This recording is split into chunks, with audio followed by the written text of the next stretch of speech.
जय Hind. Hello friends, कैसे हो आप सब लोग। तो फ्रेंड्स, आज के सेशन में हम बात करने वाले हैं राष्ट्रपति के बारे में। और राष्ट्रपति के जितने भी महत्वपूर्ण आर्टिकल बन सकते हैं उन सभी को इसमें कवर किए हैं। सबसे कम समय में सबसे ज़्यादा कंटेंट जो है लेने के लिए हमारे चैनल को सब्सक्राइब कर लें, क्योंकि यहाँ में पे जो है बहुत कम समय में बहुत ज़्यादा कंटेंट जो है डाटा दिया जाता है। और इसमें बता दें, ये वीडियो पेट के लिए वेरी इंपॉर्टेंट है। अगर राष्ट्रपति से क्वेश्चन उठता है तो कहीं ना कहीं इससे बाहर जो क्वेश्चन नहीं जाएगा।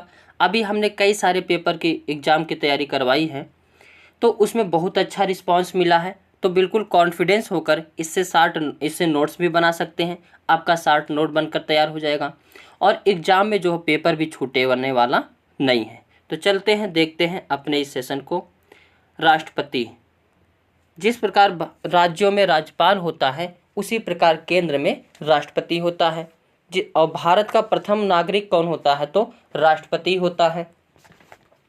आर्टिकल 52 में क्या कहा गया है? भारत में एक राष्ट्रपति होगा। कई बार प्रश्न पूछा गया है कि राष्ट्रपति की चर्चा किस आर्टिकल में है? तो 52 में है। आर्टिकल 53 में संघ की कार्यपालिका शक्ति राष्ट्रपति में निहित होगी। यानी कार्यपालिका शक्ति किस में निहित होगी? आर्टिकल 53 के तहत राष्ट्रपति में। आर्टिकल 54 जो है राष्ट्रपति के निर्वाचन से संबंधित है।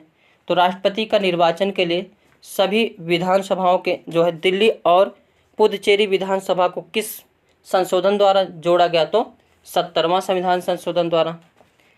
आर्टिकल 55 चुनाव प्रक्रिया, यानी राष्ट्रपति के चुनाव की प्रक्रिया क्या होगी, कैसे कैसे चुनाव होगा, इसके बारे में बातें की गई हैं। आर्टिकल 56 कार्यकाल से संबंधित है, यानी राष्ट्रपति का कितना कार्यकाल होगा, किस आर्टिकल में है? 56 में। आर्टिकल 61 महाभियोग से संबंधित है, यानी राष्ट्रपति पर महाभियोग कैसे लगाया जाएगा, इन सब का जो है डिस्कस किस आर्टिकल में है? तो 56 जो है 61 में। और महाभियोग लगाने के लिए किसी भी सदन में से ला सकते हैं, चाहे लोकसभा चाहे राज्यसभा से। लेकिन लाने से पहले इनको 14 दिन पूर्व जो है सूचना देनी पड़ेगी।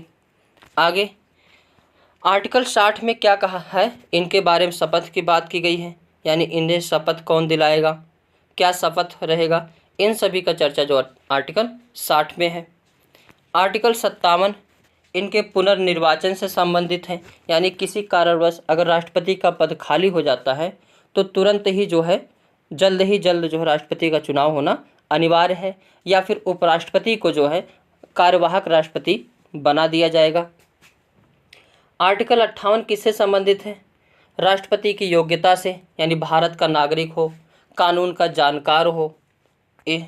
आर्टिकल 59 में क्या है? शर्तें हैं, यानी क्या क्या शर्त होनी चाहिए राष्ट्रपति के लिए।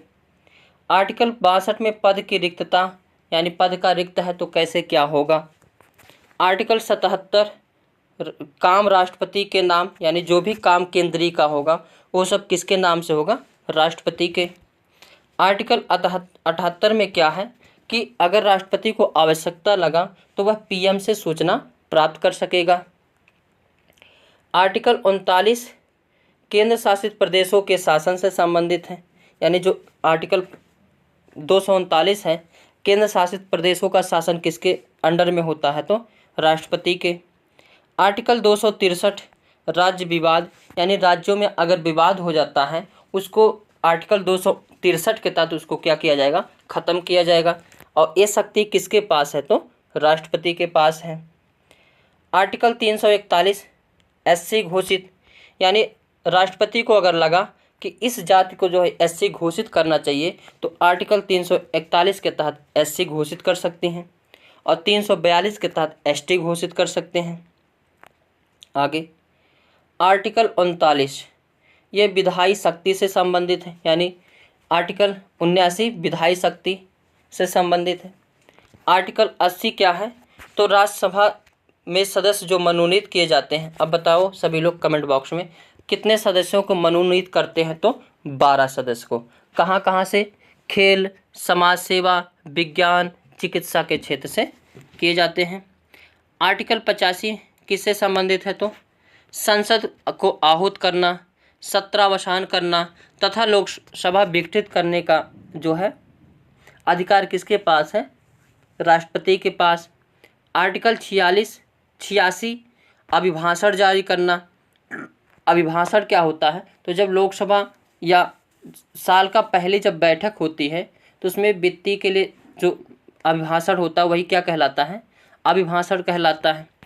और आर्टिकल 87 किससे संबंधित है? लोकसभा की पहली बैठक से। आर्टिकल 72 के तहत राष्ट्रपति क्या करता है? क्षमादान प्रदान करता है। अब क्षमादान कितने प्रकार से देता है? तो 5 प्रकार हैं। आगे आर्टिकल 111 किससे संबंधित है? तो राष्ट्रपति के वीटो पावर से संबंधित है। आर्टिकल 143 में क्या है? यह सुप्रीम कोर्ट से जो है परामर्श ले सकती हैं। आर्टिकल 352 राष्ट्रीय आपातकाल से संबंधित, यानी यह राष्ट्रीय आपात जो है घोषित कर सकती हैं। और 356 क्या? राष्ट्रपति शासन से संबंधित है। अनुच्छेद 360 किससे संबंधित है? तो वित्तीय आपात से संबंधित है, जो कि आज तक कभी भी जो वित्तीय आपातकाल नहीं लगा है। राष्ट्रपति शासन जो अगर देश के या देश पर बाह्य आक्रमण हो गया या आंतरिक अशांति हो गया तो राष्ट्रपति शासन लगाया जा सकता है। पूरे देश में भी लगाया जा सकता है और कुछ एरिया में भी लगाया जा सकता है। तो आज के सेशन में यहाँ पे कंप्लीट होते हैं। सबसे कम समय में सबसे बढ़िया जो कंटेंट है उसको हमने दिया, और कहीं ना कहीं अगर क्वेश्चन पूछे जाते हैं तो इसी में से ही जो है पूछे जाएंगे। तो आज के लिए बस इतना ही। Thank you for watching.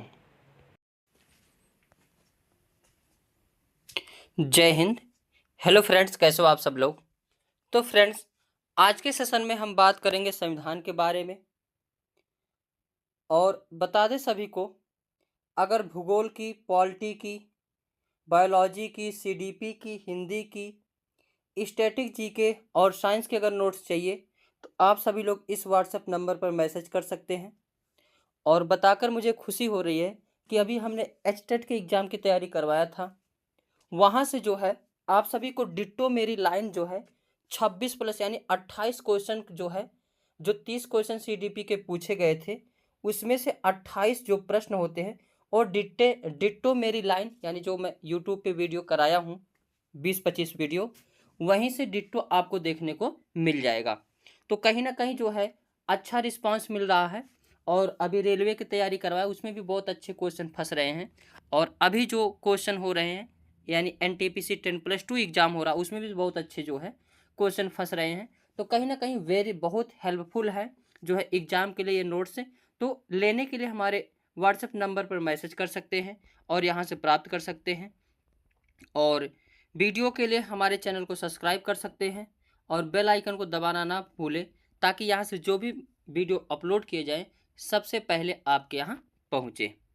और आज के टॉपिक जो होने वाला है स्थानीय स्वशासन पर होने वाला है। और स्थानीय स्वशासन में भी जो है बात करेंगे किसका? तो पंचायती राज की। किसकी बात करेंगे? किसका बात करेंगे? पंचायती राज की। तो चलते हैं, स्टार्ट करते हैं। पहले कुछ बेसिक कॉन्सेप्ट को देख लेते हैं, क्योंकि वहाँ से भी 1 नंबर पूछे जाते हैं बैकग्राउंड को, फिर धीरे धीरे उस पर चलते हैं। आगे स्थानीय स्वशासन यानी जो स्थानीय लोगों का शासन है वही क्या कहलाता है? स्थानीय स्वशासन। इसका अभिप्राय ऐसी शासन से है जो स्थानीय जनता के द्वारा आपसी हितों की पूर्ति के लिए सहभागिता के माध्यम से किया जाना है। यही क्या कहलाता है? स्थानीय स्वशासन। स्थानीय स्वशासन का जनक किसे कहा जाता है? कई बार प्रश्न पूछा गया है, तो लॉर्ड रिपन को कहा जाता है। आगे 1919 के भारत शासन अधिनियम में सर्वप्रथम स्थानीय स्वशासन को मान्यता प्रदान की गई थी तथा वर्तमान में यह किस सूची का विषय है? तो राज्य सूची का विषय है। आगे पॉइंट, स्थानीय स्वशासन के 2 भाग होते हैं। कितने भाग हैं? 2 भाग हैं। एक है पंचायती राज और एक है नगरीय शासन। क्या है? एक है नगर पालिका या नगर पंचायत और दूसरा है पंचायती राज। अब इसमें जो आज के सेशन में हम बात करेंगे पंचायती राज के बारे में बात करेंगे, और नेक्स्ट जो वीडियो रहेगा वो नगरीय शासन पर रहने वाला है। आगे पंचायती राज। भारतीय संविधान के भाग 4 में जो किससे संबंधित है, डीपीएसपी यानी नीति निर्देशक तत्व से संबंधित है। और उसमें आर्टिकल 40 है। क्या है? आर्टिकल 40 के तहत जो है ग्राम पंचायत के गठन के दिशा निर्देश दिया गया है। यानी अगर कहा जाए पंचायती राज की झलक किस आर्टिकल में मिलती है तो 40 में, किस भाग में कहेगा तो 4 में, और किस में कहेगा तो डीप जो है नीति निर्देशक तत्व में। आगे 2 अक्टूबर 1952 ईस्वी को भारत सरकार के द्वारा सामुदायिक विकास कार्यक्रम की शुरुआत की गई थी, परंतु यह कार्यक्रम कैसी रही? असफल रही। और ये कई बार क्वेश्चन पूछा गया है कि सामुदायिक विकास केंद्र की स्थापना कब की गई तो 2 अक्टूबर 1952 ईस्वी में। आगे सामुदायिक विकास कार्यक्रम की असफलता की समीक्षा के लिए 1957 ईस्वी में बलवंत राय मेहता, वेरी इंपॉर्टेंट ये है, बलवंत राय मेहता समिति का गठन किया गया। और बलवंत राय मेहता समिति ने लोकतांत्रिक विकेंद्रीकरण की सिफारिश की तथा इसे सुनिश्चित करने के लिए त्रिस्तरीय पंचायती राज के गठन की मांग की। तो वेरी वेरी इंपॉर्टेंट है। त्रिस्तरीय पंचायती राज की व्यवस्था की मांग किसने की थी तो बलवंत राय मेहता समिति। एक कई बार प्रश्न पूछा गया है कि भारत में त्रिस्तरीय व्यवस्था किस समिति पर लागू की गई है तो बलवंत राय मेहता समिति। आगे त्रिस्तरीय व्यवस्था क्या है, यहाँ से भी पॉइंट पूछे जाते हैं। त्रिस्तरीय व्यवस्था ग्राम स्तर, खंड स्तर और जिला स्तर, जैसे प्रधान, ब्लॉक प्रमुख ऐसे होते हैं यही। और ग्राम स्तर को क्या कहा जाता है, यह भी प्रश्न पूछा जाता है तो ग्राम पंचायत। खंड स्तर को क्या कहा जाता है तो पंचायत समिति। और जिला स्तर को क्या कहा जाता है तो जिला परिषद। ये चीज ध्यान रखना, यहाँ से भी क्वेश्चन बनते हैं। आगे बलवंत राय मेहता समिति की सिफारिशों को लागू करने के लिए 2 अक्टूबर 1959 ईस्वी को राजस्थान के नागौर जिलों में तत्कालीन प्रधानमंत्री जवाहरलाल नेहरू जी के द्वारा पंचायती राज का उद्घाटन किया गया। और इसी के साथ राजस्थान भारत का प्रथम राज्य बना जहां पंचायती राज को लागू किया गया। इसके पश्चात 11 अक्टूबर 1959 ईस्वी को आंध्र प्रदेश में लागू किया गया। अर्थात दूसरा राज्य पूछेगा तो आंध्र प्रदेश। और कई बार प्रश्न पूछ लिया गया है, UP, PCS, IAS, railway, SSC, कोई भी एग्जाम हो सभी में पूछा गया है। आगे अभी इसमें हम लोग क्वेश्चन को भी देखेंगे, कुछ और पॉइंट को देख लेते हैं। अशोक मेहता समिति, अभी ये भी पूछा जाता है अशोक मेहता समिति किससे संबंधित है तो भारतीय जनता पार्टी के द्वारा पंचायती राज संस्थाओं को मजबूत करने की दिशा में अशोक मेहता समिति का गठन किया गया, जिसने निम्न सिफारिश की। इन्होंने यानी अशोक मेहता समिति किस स्तर की बात कर रहे थे तो द्विस्तरीय की बात कर रहे थे, एक जिला परिषद और दूसरा मंडल पंचायत। आगे इस समिति ने और क्या कहा है, इन्होंने पंचायती राज संस्थाओं में अनुसूचित जाति तथा अनुसूचित जनजातियों के लिए आरक्षण की भी सिफारिश की है। इनके द्वारा पंचायती राज संस्थाओं के निर्वाचन में राजनीतिक दलों की सहभागिता की भी सिफारिश की है। और 1985 ईस्वी में, अगला पॉइंट इसको याद रखना, वेरी वेरी इंपॉर्टेंट ये भी है। 1985 ईस्वी में जीबी के राव समिति का गठन किया गया, जिसने 4 स्तर के पंचायती राज की जो है बातें की। अगर कहेगा बलवंत राय मेहता त्रिस्तरीय, अशोक मेहता 2 स्तरीय, जबकि जीबी के राव समिति ने 4 स्तरीय की बात कर रहे थे। इनके द्वारा पंचायती राज संस्थाओं का कार्यक्रम 8 वर्ष के लिए कह रहे थे कि पंचायतों की जो कार्यकाल हो वो 8 वर्ष हो की अनुशंसा की। आगे एमएल सिंघवी समिति 1986 ईस्वी में आए और इन्होंने क्या कहा इनके बारे में देखते हैं। इन्होंने पंचायती राज संस्थाओं को संवैधानिक मान्यता प्रदान करने, ग्राम सभा की स्थापना करने, पंचायत के नियमित चुनाव करने, पंचायत को शासन पर तीसरा स्तर घोषित करने की सिफारिश की। यानी ये भी जो है इसी से संबंधित थे। आगे 1988 ईस्वी में थुंगन समिति, वेरी वेरी इंपॉर्टेंट, अभी जो है आरआरबी एनटीपीसी हुआ था उसमें भी ये क्वेश्चन पूछे गए थे। तथा गाडगिल समिति भी पंचायती राज संस्थाओं को संवैधानिक मान्यता प्रदान करने एवं इस वित्तीय संशोधन प्रदान करने की अनुशंसा की। यानी थुंगन समिति और गाडगिल समिति भी जो है पंचायती राज व्यवस्था से संबंधित है। और पंचायती राज संस्थाओं को संवैधानिक मान्यता प्रदान करने के लिए राजीव गांधी सरकार द्वारा 64वां संशोधन विधेयक संसद में रखे, लेकिन विधेयक राज्यसभा से पारित नहीं हो सका, जिसके कारण क्या हो गया, समाप्त हो गया।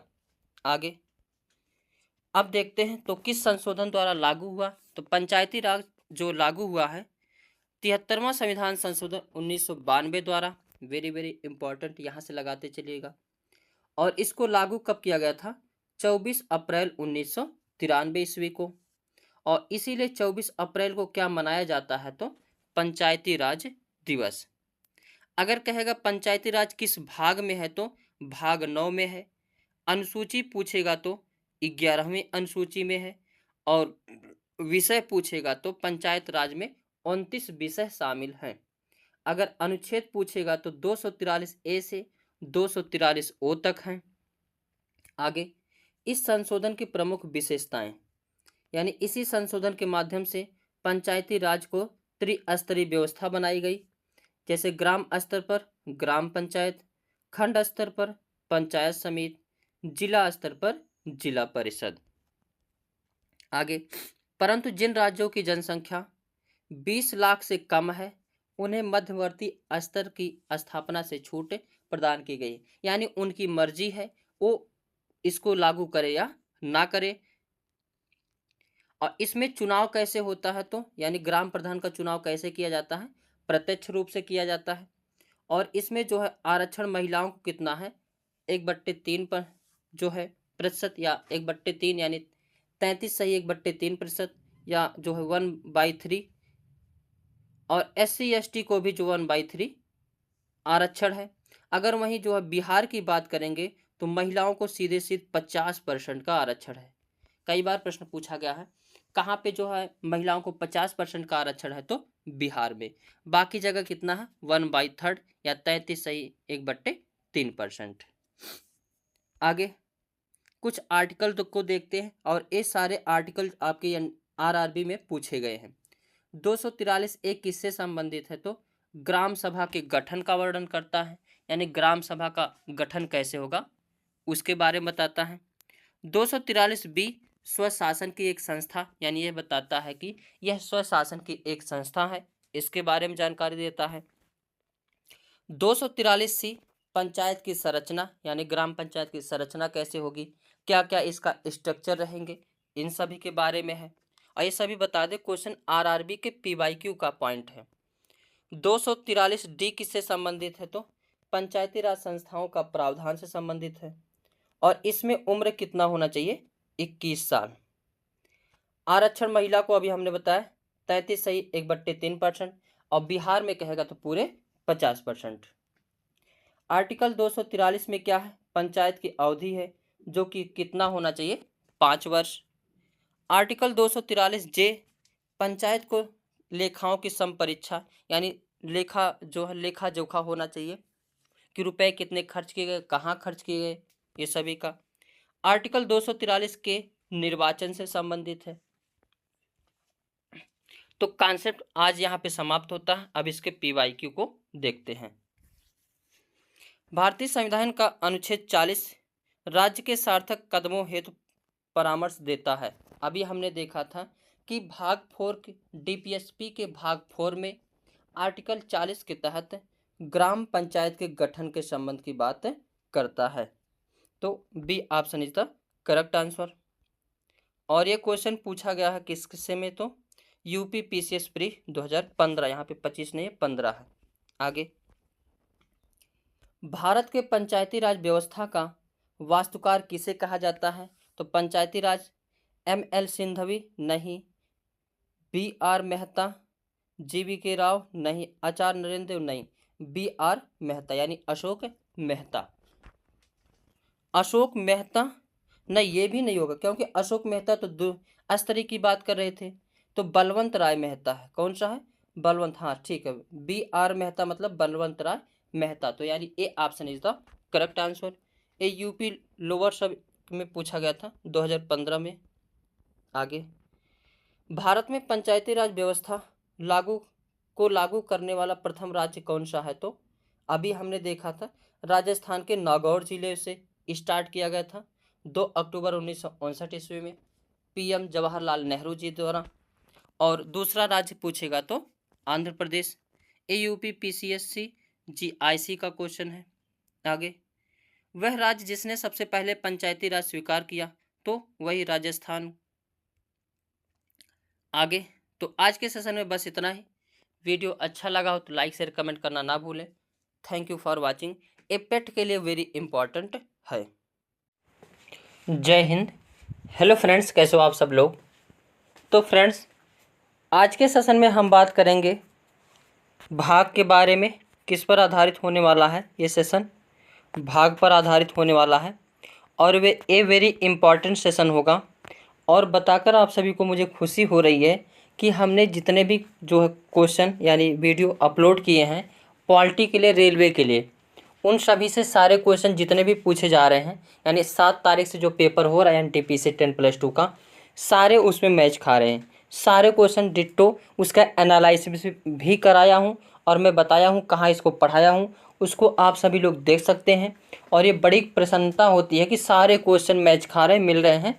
तो उसी सीरीज में अब हम पेट की तैयारी करने के लिए स्टार्ट करते हैं। पेट के लिए ये जो है पॉलिटी का पहला सेशन होगा और ऐसे ही धीरे धीरे जो है सभी पॉलिटी के सभी सेशन को कंप्लीट कर लेंगे, जिससे पेट में भी अगर क्वेश्चन पॉलिटी से पूछता है तो कहीं ना कहीं आप सभी लोग जो है उसको अटेंड कर पाएंगे। और बहुत छोटे से जो है सेशन में हर चीज़ों को हम कंप्लीट करेंगे। तो चलते हैं, देखते हैं आज के सेशन को। पहले हम लोग देख लेते हैं जो भाग है। अब भाग फर्स्ट क्या है? वर्तमान में अगर भाग की संख्या पूछेगा तो भाग कितने हैं? 22 हैं। और पहले भी कितने भाग थे? 22 थे। भाग पहले में क्या दिया गया है? संघ राज्य क्षेत्र के बारे में बताया गया है। तो कई बार प्रश्न पूछा गया है संघ राज्य क्षेत्र की चर्चा किस भाग में है? तो भाग 1 में है। और वहीं अगर पूछा जाए आर्टिकल पूछ ले तो आर्टिकल 1 से 4 तक, यानी जो पहला भाग है उसमें आर्टिकल कहाँ से कहाँ तक है? तो 1 से 4 तक। और भाग फर्स्ट पूछे तो संघ राज्य क्षेत्र से संबंधित है। और भाग 2 क्या है? तो नागरिकता से संबंधित है, यानी भाग 2 में क्या है? नागरिकता है। और अगर आर्टिकल पूछेगा तो आर्टिकल 5 से जो है 11 तक। तो ये सब धीरे धीरे पॉइंट को याद रखिएगा, वेरी इंपॉर्टेंट है, ये चीज़ को ध्यान देना। तो भाग 2 किससे संबंधित है? नागरिकता से। और आर्टिकल पूछेगा तो 5 से 11। भाग 3 किससे संबंधित है? मौलिक अधिकार से संबंधित है। और मौलिक अधिकार की चर्चा किस में की गई है? तो 12 से 35 तक। किस में की गई है? 12 से 35 तक। आगे भाग 4। भाग 4 किससे संबंधित है? तो नीति निर्देशक तत्व से संबंधित है। और आर्टिकल पूछेगा तो 36 से 51। आगे भाग 4A क्या है? भाग 4A किससे संबंधित है? तो मूल कर्तव्य से संबंधित है। और किस मूल कर्तव्य का आर्टिकल पूछेगा तो 51A। आर्टिकल क्या हो जाएगा? 51A। और वहीं भाग 5 की बात करें तो संघ से संबंधित है। और संघ की अनुच्छेद पूछेगा तो 52 से 151 तक। आगे भाग 6 की बात करें तो भाग 6 किससे संबंधित है? राज्य से संबंधित है। और भाग 6 में क्या है? तो आर्टिकल पूछेगा तो भाग 6 का 152 से 237 तक है। और भाग 7 को निश्चित कर दिया गया, यानी इस समय ये खत्म कर दिया गया है। भाग 8 किससे संबंधित है? तो संघ राज्य क्षेत्र से संबंधित है।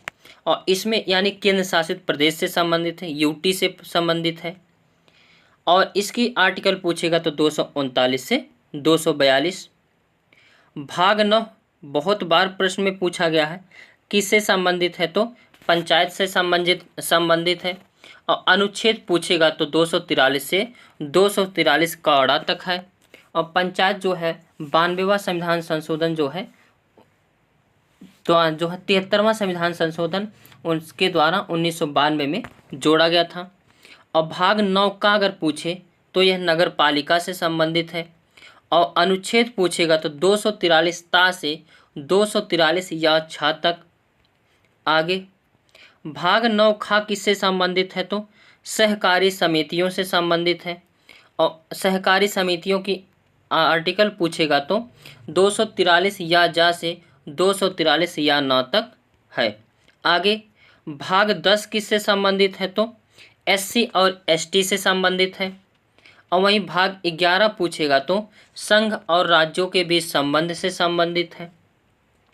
भाग 12 वित्त, संपत्ति, संविदाएं और वाद से संबंधित है। अनुच्छेद पूछेगा तो 264 से 300 का तक है। अब 300 का जो वित्त से संबंधित है, पहले संपत्ति का अधिकार मौलिक अधिकार हुआ करता था आर्टिकल 31 के तहत। किसके तहत? आर्टिकल 31 के तहत। लेकिन जो है इसमें संशोधन करके जो है 44वां संविधान संशोधन द्वारा बीजेपी के नेता यानी उस समय पीएम मोरारजी देसाई थे और इन्होंने संविधान संशोधन किया, 44वां संविधान संशोधन। इसी के द्वारा जो है आर्टिकल 31 को मौलिक अधिकार से हटाकर जो है 300 ए या 300 का मिलाकर रखा गया। तो प्रश्न कई बार पूछा गया, अभी एनटीपीसी में भी पूछा गया था कि संपत्ति का अधिकार इस समय क्या है तो एक कानूनी अधिकार है। किस आर्टिकल के तहत कहेगा तो 300 का के तहत। और किस आर्टिकल में था तो 31 में। और जब 31 में था तो यह क्या था तो मौलिक अधिकार था। आगे भाग 13 किससे संबंधित है तो भारत के राज्य क्षेत्र के भीतर व्यापार, वाणिज्य एवं समागमन से संबंधित है। हालांकि ये इतना इम्पोर्टेंट नहीं है। भाग 14 क्या है? संघ राज्यों के अधीन सेवाओं से संबंधित है। भाग 14 का अधिकरण, ये भी इम्पोर्टेंट है। भाग 14 का कहेगा तो अधिकरण है। भाग 15 वेरी वेरी इम्पोर्टेंट। भाग 15 क्या है तो निर्वाचन से संबंधित है। और अनुच्छेद पूछेगा तो 324 से 329 तक है। तो निर्वाचन कहाँ से कहाँ तक है तो 324 से 329 तक। और भाग 17 में क्या है तो राजभाषा से संबंधित है। राजभाषा किस भाग में है तो 17 में। आर्टिकल पूछेगा तो 343 से 351 तक। और भाग 18 किससे संबंधित है तो आपात उपबंध से संबंधित है। किससे? आपात उपबंध से संबंधित है। आर्टिकल पूछेगा तो 352 से 360 तक। 352 में क्या है? राष्ट्रपति शासन है। 366 में क्या है? 356 में राष्ट्रीय आपातकाल है। और अनुच्छेद जो है 360 में क्या है तो वित्तीय आपातकाल है। आगे भाग 20 किससे संबंधित है तो संविधान संशोधन से संबंधित है। तो किस आर्टिकल पूछेगा तो 368 के तहत। तो आज के सेशन में अब हम लोगों ने भाग को देख लिया। अब कुछ क्वेश्चन को देखते हैं। जैसे क्वेश्चन पूछा गया है, निम्नलिखित में से किस भाग में भाषा की चर्चा की गई है तो अभी हमने देखा तो भाग 17 में। आगे निम्नलिखित में से किस भाग में संविधान संशोधन की चर्चा की गई है तो अभी हमने बताया भाग 20 में। आर्टिकल पूछेगा तो 368 के तहत। नेक्स्ट, निम्नलिखित में से किस भाग में निर्वाचन की चर्चा की गई है तो निर्वाचन तो भाग 15 में की गई है। नेक्स्ट क्वेश्चन, और आर्टिकल पूछेगा 324 से 329 तक। प्रश्न है, अक्टूबर 2020 तक प्राप्त जानकारी के अनुसार भारत के संविधान में कितने भाग हैं तो हमने बताया तब भी 22 थे, अब भी 22 ही हैं। आगे भारतीय संविधान के निम्नलिखित में से किस अनुच्छेद के भाग 20 में संविधान और उसकी प्रक्रिया के संशोधन करने के लिए संसद की शक्तियों का संबोधित करता है तो आर्टिकल 368 के तहत। तो इसका B option is the correct answer. Next, अब हमने क्वेश्चन कुछ देख लिया। तो आज के सेशन में बस इतना ही। मिलेंगे नेक्स्ट वीडियो में। Thank you for watching. जय हिंद। हेलो फ्रेंड्स, कैसे हो आप सब लोग। तो फ्रेंड्स, आज के सेशन में हम बात करने वाले हैं संविधान की अनुसूचियों के बारे में, जो कि वेरी इंपॉर्टेंट सेशन है। रेलवे का या कोई भी एग्ज़ाम हो जिसमें पॉलिटी पूछी जाती है, उन सभी के लिए वेरी इंपॉर्टेंट सेशन है, क्योंकि अनुसूची से एक क्वेश्चन जो है देखने को मिल जाते हैं। तो कम समय में, कम डाटा में ज़्यादा चीज़ें जो है प्रोवाइड करना ये विजय सर का काम है, तो हम प्रोवाइड कराते हैं और वैसे ही हमको सफलता भी मिलती है। सारे क्वेश्चन आपको जो है अगर इसको पढ़ के जा रहे हो तो कहीं ना कहीं अगर क्वेश्चन पूछा गया तो इससे बाहर आपका क्वेश्चन नहीं हो सकता, क्योंकि हमने अभी एचटेट की तैयारी करवाई। मात्र 15 से 20 वीडियो में आपको 30 में से जो है 28 नंबर डिट्टो मेरी लाइन से मिला है। इतना तगड़ा क्वेश्चन फंस रहे हैं। अभी जो रेलवे का पेपर हो रहा है, इसमें डिट्टो हमने अपने बच्चों को तैयारी करवाया है। डिट्टो जो है पॉलिटी, हिस्ट्री, भूगोल, जियोग्राफी, ये सभी से पूरा क्वेश्चन में मिल जा रहा है, एक को इधर उधर नहीं जा रहा। तो पूरे विश्वास के साथ इसको एक बार पढ़िए, नोट्स बनाइए और प्रैक्टिस सेट को भी हल कीजिए। देखना आसानी से जो है क्वेश्चन हल हो जाएंगे। तो चलते हैं, देखते हैं पहली अनुसूची। तो पहली अनुसूची किससे संबंधित है? तो राज्य एवं केंद्र शासित प्रदेशों के नाम एवं उनकी सीमा से संबंधित है। दूसरी अनुसूची किससे संबंधित है? वेतन भत्तों से, यानी कितना वेतन रहेगा, कितना भत्ता रहेगा, ये दूसरी अनुसूची में दिया गया है। तीसरी अनुसूची शपथ से संबंधित है, यानी शपथ कहेगा तो तीसरी अनुसूची, इसमें शपथ के बारे में चर्चा किया गया है, जो सभी लोग शपथ लेते हैं। चौथी अनुसूची में क्या है? तो सीटों का आवंटन है, यानी कितनी सीट किसको रहेगी, कहाँ कहाँ से कितनी सीट रहेगी, तो सीटों का आवंटन चौथी अनुसूची में। पांचवी अनुसूची किससे संबंधित है? तो अनुसूचित क्षेत्र तथा अनुसूचित जनजाति से संबंधित है। आगे छठी अनुसूची किससे संबंधित है? तो 4 राज्यों से, असम, मेघालय, त्रिपुरा तथा मिजोरम से संबंधित है। ये प्रश्न कई बार पूछा जाता है कि छठी अनुसूची में कितने राज्य हैं? तो 4, और चारों के नाम याद रखना, क्योंकि इसके बाहर जो क्वेश्चन पूछ लिया जाता है, इनमें से बताओ कौन सा नहीं है। तो अगर हाँ वाला पता रहेगा तभी नहीं वाला लगा पाएंगे। तो छठी अनुसूची में कितने राज्यों का है? असम, मेघालय, त्रिपुरा, मिजोरम, यानी 4। आगे 7वीं अनुसूची में क्या है? तो शक्तियों के विभाजन से संबंधित है, यानी शक्तियों का बंटवारा किस अनुसूची में है? तो 7वीं। 8वीं अनुसूची किससे संबंधित है? तो भाषा से संबंधित है, यानी भाषा का प्रावधान किस अनुसूची में है? तो 8वीं। और भाग कहेगा तो 17वीं, और आर्टिकल पूछेगा तो 343 से 351 तक। आगे 9वीं अनुसूची किससे संबंधित है? तो भूमि सुधार से संबंधित है। अब जब जवाहरलाल नेहरू पीएम बने थे तो कहीं ना कहीं ये सामाजिक चीज़ लाना चाह रहे थे। असामाजिक चीज़ लाने के लिए उस समय देश स्वतंत्र हुआ था, कहीं ना कहीं किसी किसी को बहुत खेत हुआ करते थे, किसी को बहुत कम, किसी को हो जो है ज़मीन था ही नहीं। तो ये समानता लाने के लिए 9वीं जो है अनुसूची जोड़ी गई थी, भूमि सुधार से संबंधित। 10वीं अनुसूची किससे संबंधित है? तो दल बदल से संबंधित है। 11वीं अनुसूची किससे संबंधित है? तो पंचायती राज क्षेत्र से संबंधित है। 12वीं अनुसूची कहेगा किससे संबंधित है? तो नगरीय प्रशासन से संबंधित है, यानी नगर पालिका से संबंधित है। तो आज के सेशन में बस इतना ही। हमने इसमें अनुसूची को देखा और इससे बाहर क्वेश्चन आएगा भी नहीं। अगर अनुसूची से पूछा तो यहीं से आएगा। तो आज के लिए बस इतना ही। Thank you, Hind. Hello friends, कैसे हो आप सब लोग? तो फ्रेंड्स, आज के सेशन में हम बात करने वाले हैं संविधान संशोधन प्रक्रिया और संविधान संशोधन के बारे में। हम इसमें उन सभी संशोधन को देख लेंगे जो कि वेरी इम्पॉर्टेंट है और एग्ज़ाम में कहीं ना कहीं पूछे जाने की संभावना 99.99% है। तो उन सभी प्रक्रिया को या उन सभी संशोधन को हम इसमें देखेंगे, यानी संशोधन की प्रक्रिया क्या है, किस भाग से किया जाता है, किस आर्टिकल से किया जाता है, कितने संशोधन हो चुके हैं, कौन से संशोधन से क्या है, उन सभी के बारे में चर्चा करेंगे। और आपको बताकर मुझे खुशी हो रही है कि हम जितना भी पॉलिटी का यूट्यूब पे कराए थे, जितने भी क्वेश्चन रेलवे के में पूछे जा रहे हैं सभी उसमें पढ़ाया गया। वो भी ज़्यादा नहीं, केवल 1 से 2 घंटे का वीडियो है, बस उतने में आपका सभी क्वेश्चन जो है फिक्स जो है मिल जा रहे हैं। आगे देखते हैं। अब संविधान संशोधन की प्रक्रिया अगर पूछेगा किस भाग में संविधान संशोधन दिया गया है तो भाग 20 में है, और आर्टिकल पूछेगा तो 368 के तहत जो है संशोधन की प्रक्रिया है। और ये संविधान संशोधन की प्रक्रिया कहाँ से ग्रहण किया गया है तो दक्षिण अफ्रीका से। यहाँ से 3 प्रश्न बनेंगे। किस भाग में है 20, किस अनुच्छेद में है 368, कहाँ से लिया गया है तो दक्षिण अफ्रीका से। आगे प्रक्रिया क्या है।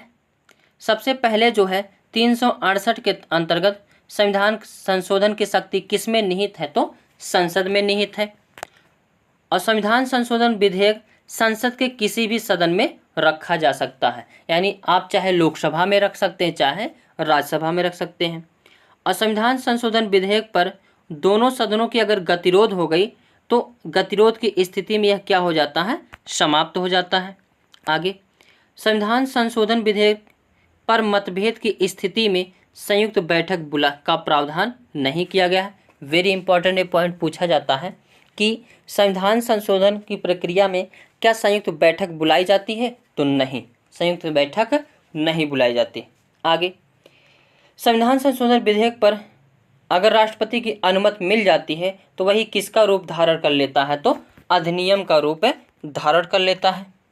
आगे नोट 24वें संविधान संशोधन अधिनियम 1971 के माध्यम से राष्ट्रपति को संविधान संशोधन विधेयक पर अनुमति प्रदान करने के लिए बाध्य कर दिया गया था। ये वेरी इंपॉर्टेंट है कि किस संविधान संशोधन द्वारा राष्ट्रपति को बाध्य कर दिया गया था तो 24वें संविधान संशोधन द्वारा।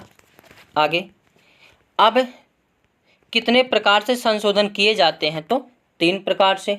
पहला क्या है, साधारण बहुमत के माध्यम से, दूसरा विशेष बहुमत के माध्यम से, और तीसरा विशेष बहुमत और आधे राज्यों के विधानमंडलों के समर्थन के माध्यम से। तो प्रश्न पूछेगा संविधान संशोधन की प्रक्रिया कितने माध्यम से होता है तो 3 माध्यम से, साधारण, विशेष और साधारण प्लस विशेष दोनों, यानी विशेष और आधे राज्य से अधिक राज्यों के विधानमंडलों के समर्थन। आगे साधारण बहुमत से कैसे होता है तो भारतीय संविधान में अनेक प्रावधानों में साधारण बहुमत के माध्यम से, अर्थात जो उपस्थिति मतदान है उससे अधिक अगर वोट पड़ गया तो कहीं ना कहीं ये जो है बिल पास हो जाता है। जैसे नए राज्यों का गठन करना है तो किस बहुमत से हो जाएगा, साधारण बहुमत से। अगर उसके नाम सीमा में परिवर्तन करना है तो साधारण बहुमत के माध्यम से। संसद की गणपूर्ति में परिवर्तन करना है तो साधारण बहुमत के माध्यम से। विधान परिषद का निर्माण या समाप्ति करना है तो साधारण बहुमत के माध्यम से। आगे परंतु साधारण बहुमत के माध्यम से किए गए संशोधनों को संविधान संशोधन की श्रेणी में शामिल नहीं किया जाता है। इस चीज़ को ध्यान रखना, क्वेश्चन पूछा गया है कि संविधान साधारण विधेयक द्वारा यानी साधारण बहुमत के माध्यम से अगर संशोधन हुआ है तो क्या संविधान संशोधन माना जाएगा तो नहीं। आगे दूसरा देखते हैं विशेष बहुमत। तो विशेष बहुमत क्या है, यानी भारतीय संविधान में सर्वाधिक परिवर्तन विशेष बहुमत के माध्यम से होता है, अर्थात सदन का बहुमत यानी तथा उपस्थिति एवं मतदान में भाग लेने वाले 2/3 सदस्यों के बहुमत से किया जाता है। जैसे अगर मूल अधिकार में परिवर्तन करना है तो विशेष बहुमत से, नीति निर्देशक तत्व में परिवर्तन करना है तो विशेष बहुमत से। आगे विशेष बहुमत एवं आधे राज्यों के विधानमंडलों के समर्थन से, ये सबसे तगड़ा वाला होता है। इसके माध्यम से राष्ट्रपति के निर्वाचन में परिवर्तन करना है तो या निर्वाचन प्रक्रिया में परिवर्तन करना है तो संविधान संशोधन की प्रक्रिया में परिवर्तन करना है तो ये बहुत टफ होता है। आगे अब देख लेते हैं कितने कुल संविधान संशोधन हुए हैं, उनके बारे में चर्चा कर लेते हैं। पहला संविधान संशोधन कब किया गया था तो 1951 ईस्वी को किया गया था। कौन से, 1951 ईस्वी को। और इस संशोधन द्वारा जो है नवी अनुसूची जोड़ी गई थी। कौन सी अनुसूची जोड़ी गई थी तो नवी अनुसूची जोड़ी गई थी। 7वां संविधान संशोधन 1956 ईस्वी को किया गया था और इस संशोधन माध्यम के माध्यम से भाषा के आधार पर राज्यों के गठन से संबंधित है। अगर पूछेगा भाषा के आधार पर गठन होने वाला पहला राज्य कौन सा है, तो आंध्र प्रदेश है। और जब संविधान लागू हुआ था उस समय कितने राज्य थे, तो 14। वर्तमान में कितने हैं, तो 28। आगे देखते हैं 10वां संविधान संशोधन कब किया गया था, तो 1961 ईस्वी में। इसके द्वारा दादर नगर हवेली को केंद्र शासित प्रदेश बनाया गया था। आगे 12वां संविधान संशोधन द्वारा जो है पांडिचेरी को भारत में मिलाया गया था। तो कई बार प्रश्न पूछा गया है कि पांडिचेरी को भारत में किस संशोधन द्वारा मिलाया गया, तो 12वां। 18वें संविधान संशोधन द्वारा शाह आयोग का गठन किया गया और शाह आयोग के माध्यम से पेप्सू को अलग किया गया था, यानी पेप्सू को तोड़ा गया था। और पेप्सू को तोड़कर कितने राज्य बनाए गए थे, तो 3 या 4 कह सकते हैं। हिमाचल प्रदेश, हरियाणा, पंजाब और चंडीगढ़। हालांकि चंडीगढ़ केंद्र शासित प्रदेश है, बाकी 3 क्या हैं, राज्य हैं। आगे 21वां संविधान संशोधन किया गया था 1967 ईस्वी में और इसके माध्यम से 8वीं अनुसूची में भाषा कौन सी जोड़ी गई थी, तो सिंधी भाषा जोड़ी गई थी। और भाषा कहेगा किस नंबर की थी, तो 15वें नंबर की थी। आगे 26वां संविधान संशोधन के माध्यम से जो है संसद संविधान के किसी भी भाग में संशोधन कर सकती है, ये प्रावधान किया गया। अगर ज़बरदस्ती वाली बात हो तो कहीं ना कहीं 42वां संविधान संशोधन श्रीमती इंदिरा गांधी जी के द्वारा किया गया है। आगे 31वां संविधान संशोधन में क्या किया गया था, तो लोकसभा के सदस्यों को 525 से बढ़ाकर कितना कर दिया गया, 545। आगे 36वां संविधान इससे पहले 35वां देख लेते हैं। 35वां संविधान संशोधन द्वारा सिक्किम को भारत का सह राज्य बनाया गया था और 36वां संविधान संशोधन 1975 द्वारा सिक्किम को भारत का 22वां राज्य बनाया गया था। आगे 42वां संविधान संशोधन वेरी इंपॉर्टेंट है, 1976 ईस्वी में किया गया था। इसके माध्यम से 10 मौलिक कर्तव्य जोड़े गए थे। समाजवाद, धर्मनिरपेक्ष, अखंडता, ये 3 शब्द जोड़े गए थे और प्रस्तावना में पहली बार जो है संशोधन किया गया था और इसमें जो लोकसभा का कार्यकाल बढ़ाकर 6 साल कर दिया गया था। आगे इसी के विपरीत में जो है 44वां संविधान संशोधन किया गया, ये 1978 ईस्वी में। इससे आपको क्या याद करना है, संपत्ति के अधिकार को मौलिक अधिकार से हटाकर किस में कर दिया गया था, तो आर्टिकल 300A में कर दिया गया, जो कि कानूनी अधिकार बना दिया गया। आगे 52वां संविधान संशोधन क्या है, ये 1985 ईस्वी में किया गया। यह दल बदल से संबंधित है, यानी जो है अगर दल बदली, जैसे नीतीश बाबू जी हैं, कभी इधर कभी उधर, तो यानी दल बदल से संबंधित कानून किस संविधान संशोधन द्वारा बनाया गया था, तो 52वां संविधान संशोधन द्वारा। 55वां संविधान संशोधन 1987 में किया गया।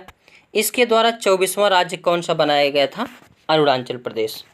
आगे 61वां संविधान संशोधन 1989 में किया गया। इसके माध्यम से मतदाता की आयु 21 वर्ष से घटाकर कितना कर दिया गया, 18 वर्ष। आगे 65वां संविधान संशोधन किससे संबंधित है, तो SC आयोग से संबंधित है। 89वां संविधान संशोधन किससे संबंधित है, तो ST आयोग से संबंधित है। 69वां संविधान संशोधन कहेगा तो 1991 में किया गया। इसमें जो है दिल्ली को क्या के घोषित कर दिया गया था, NCR घोषित कर दिया गया था। आगे 70वां संविधान संशोधन द्वारा दिल्ली और पांडिचेरी के विधानसभा के सदस्यों को राष्ट्रपति चुनाव में भाग लेने दिया गया। आगे 71वां संविधान संशोधन द्वारा क्या किया गया, ये 1992 ईस्वी में किया गया। इसके द्वारा संविधान में भाषा मणिपुरी, कोंकणी और नेपाली जोड़ी गई। इसका ट्रिक है नमक। तो 71वें संविधान संशोधन द्वारा जो है नमक को जोड़ा गया, नमक यानी नेपाली, मणिपुरी और कोंकणी। आगे 73वां संविधान संशोधन 1992 में किया गया। इसके माध्यम से जो पंचायती राज को संविधान में जोड़ा गया और भाग 9 जोड़ा गया। तो भाग 9 किससे संबंधित है, तो पंचायती राज से संबंधित है। 74वां संविधान संशोधन या शहरी एवं अस्थायी निकायों को संवैधानिक स्थिति व सुरक्षा के लिए भाग 9 जोड़ा गया, यानी नगर पालिका से संबंधित है। तो भाग 9 किस संशोधन द्वारा जोड़ा गया? 74वें। और भाग 9 यानी का में क्या है? तो नगर पालिका। क्या है? नगर पालिका। आगे 84वां संविधान संशोधन 2002 में किया गया। इसके द्वारा लोकसभा व विधानसभा में 2026 तक सीटों की संख्या यथावत कर दी गई, यानी कोई चेंजिंग नहीं की जाएगी। 86वां संविधान संशोधन 2002 द्वारा शिक्षा का अधिकार जो है 86वें संविधान संशोधन द्वारा शिक्षा के अधिकार को मौलिक अधिकार बना दिया गया और आर्टिकल पूछेगा तो आर्टिकल 21A जोड़ा गया। आगे 91वां संविधान संशोधन 2003 द्वारा मंत्रिपरिषद का आकार निश्चित कर दिया गया, यानी मंत्रिपरिषद का आकार कितना होना चाहिए? 15%। आगे 92वां संविधान संशोधन 2003 में किया गया। इसके द्वारा संविधान में 4 भाषा जोड़ी गई, बोडो, डोगरी, मैथिली और संथाली। तो वर्तमान में भाषा पूछेगा तो कितने हैं? 22। आगे 93वां संविधान संशोधन 2006 में किया गया। इसके द्वारा सरकारी संस्थाओं के साथ साथ निजी उच्च शिक्षण संस्थानों में अन्य पिछड़े वर्गों के लिए 97% सीट आरक्षित की गई। तो पहली बार सीट 27% आरक्षित कब की गई? 2006 में 93वां संविधान संशोधन द्वारा। आगे 94वां संविधान संशोधन भी 2006 में ही किया गया। इसमें MP और उड़ीसा सहित नवनिर्मित झारखंड और छत्तीसगढ़ राज्य में जनजाति कल्याण मंत्री का प्रावधान किया गया। आगे 96वां संविधान संशोधन 2011 में किया गया।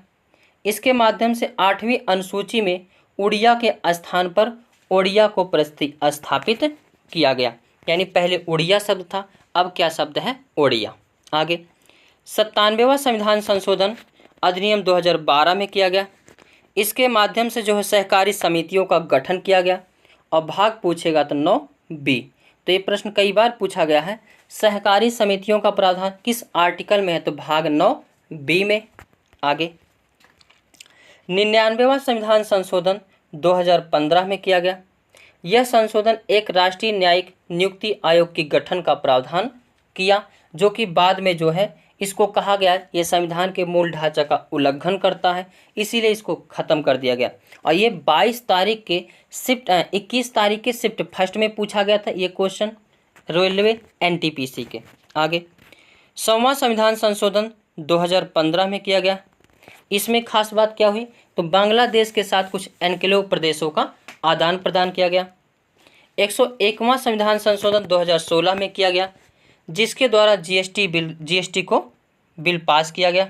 आगे 102वां संविधान संशोधन 2018 में किया गया। इसके माध्यम से OBC आयोग को संवैधानिक दर्जा दिया गया। आगे 103वां संविधान संशोधन 2019 में किया गया। इसमें आर्थिक रूप से पिछड़े को 10% आरक्षण का प्रावधान किया गया। 104वां संविधान संशोधन 2019 में किया गया।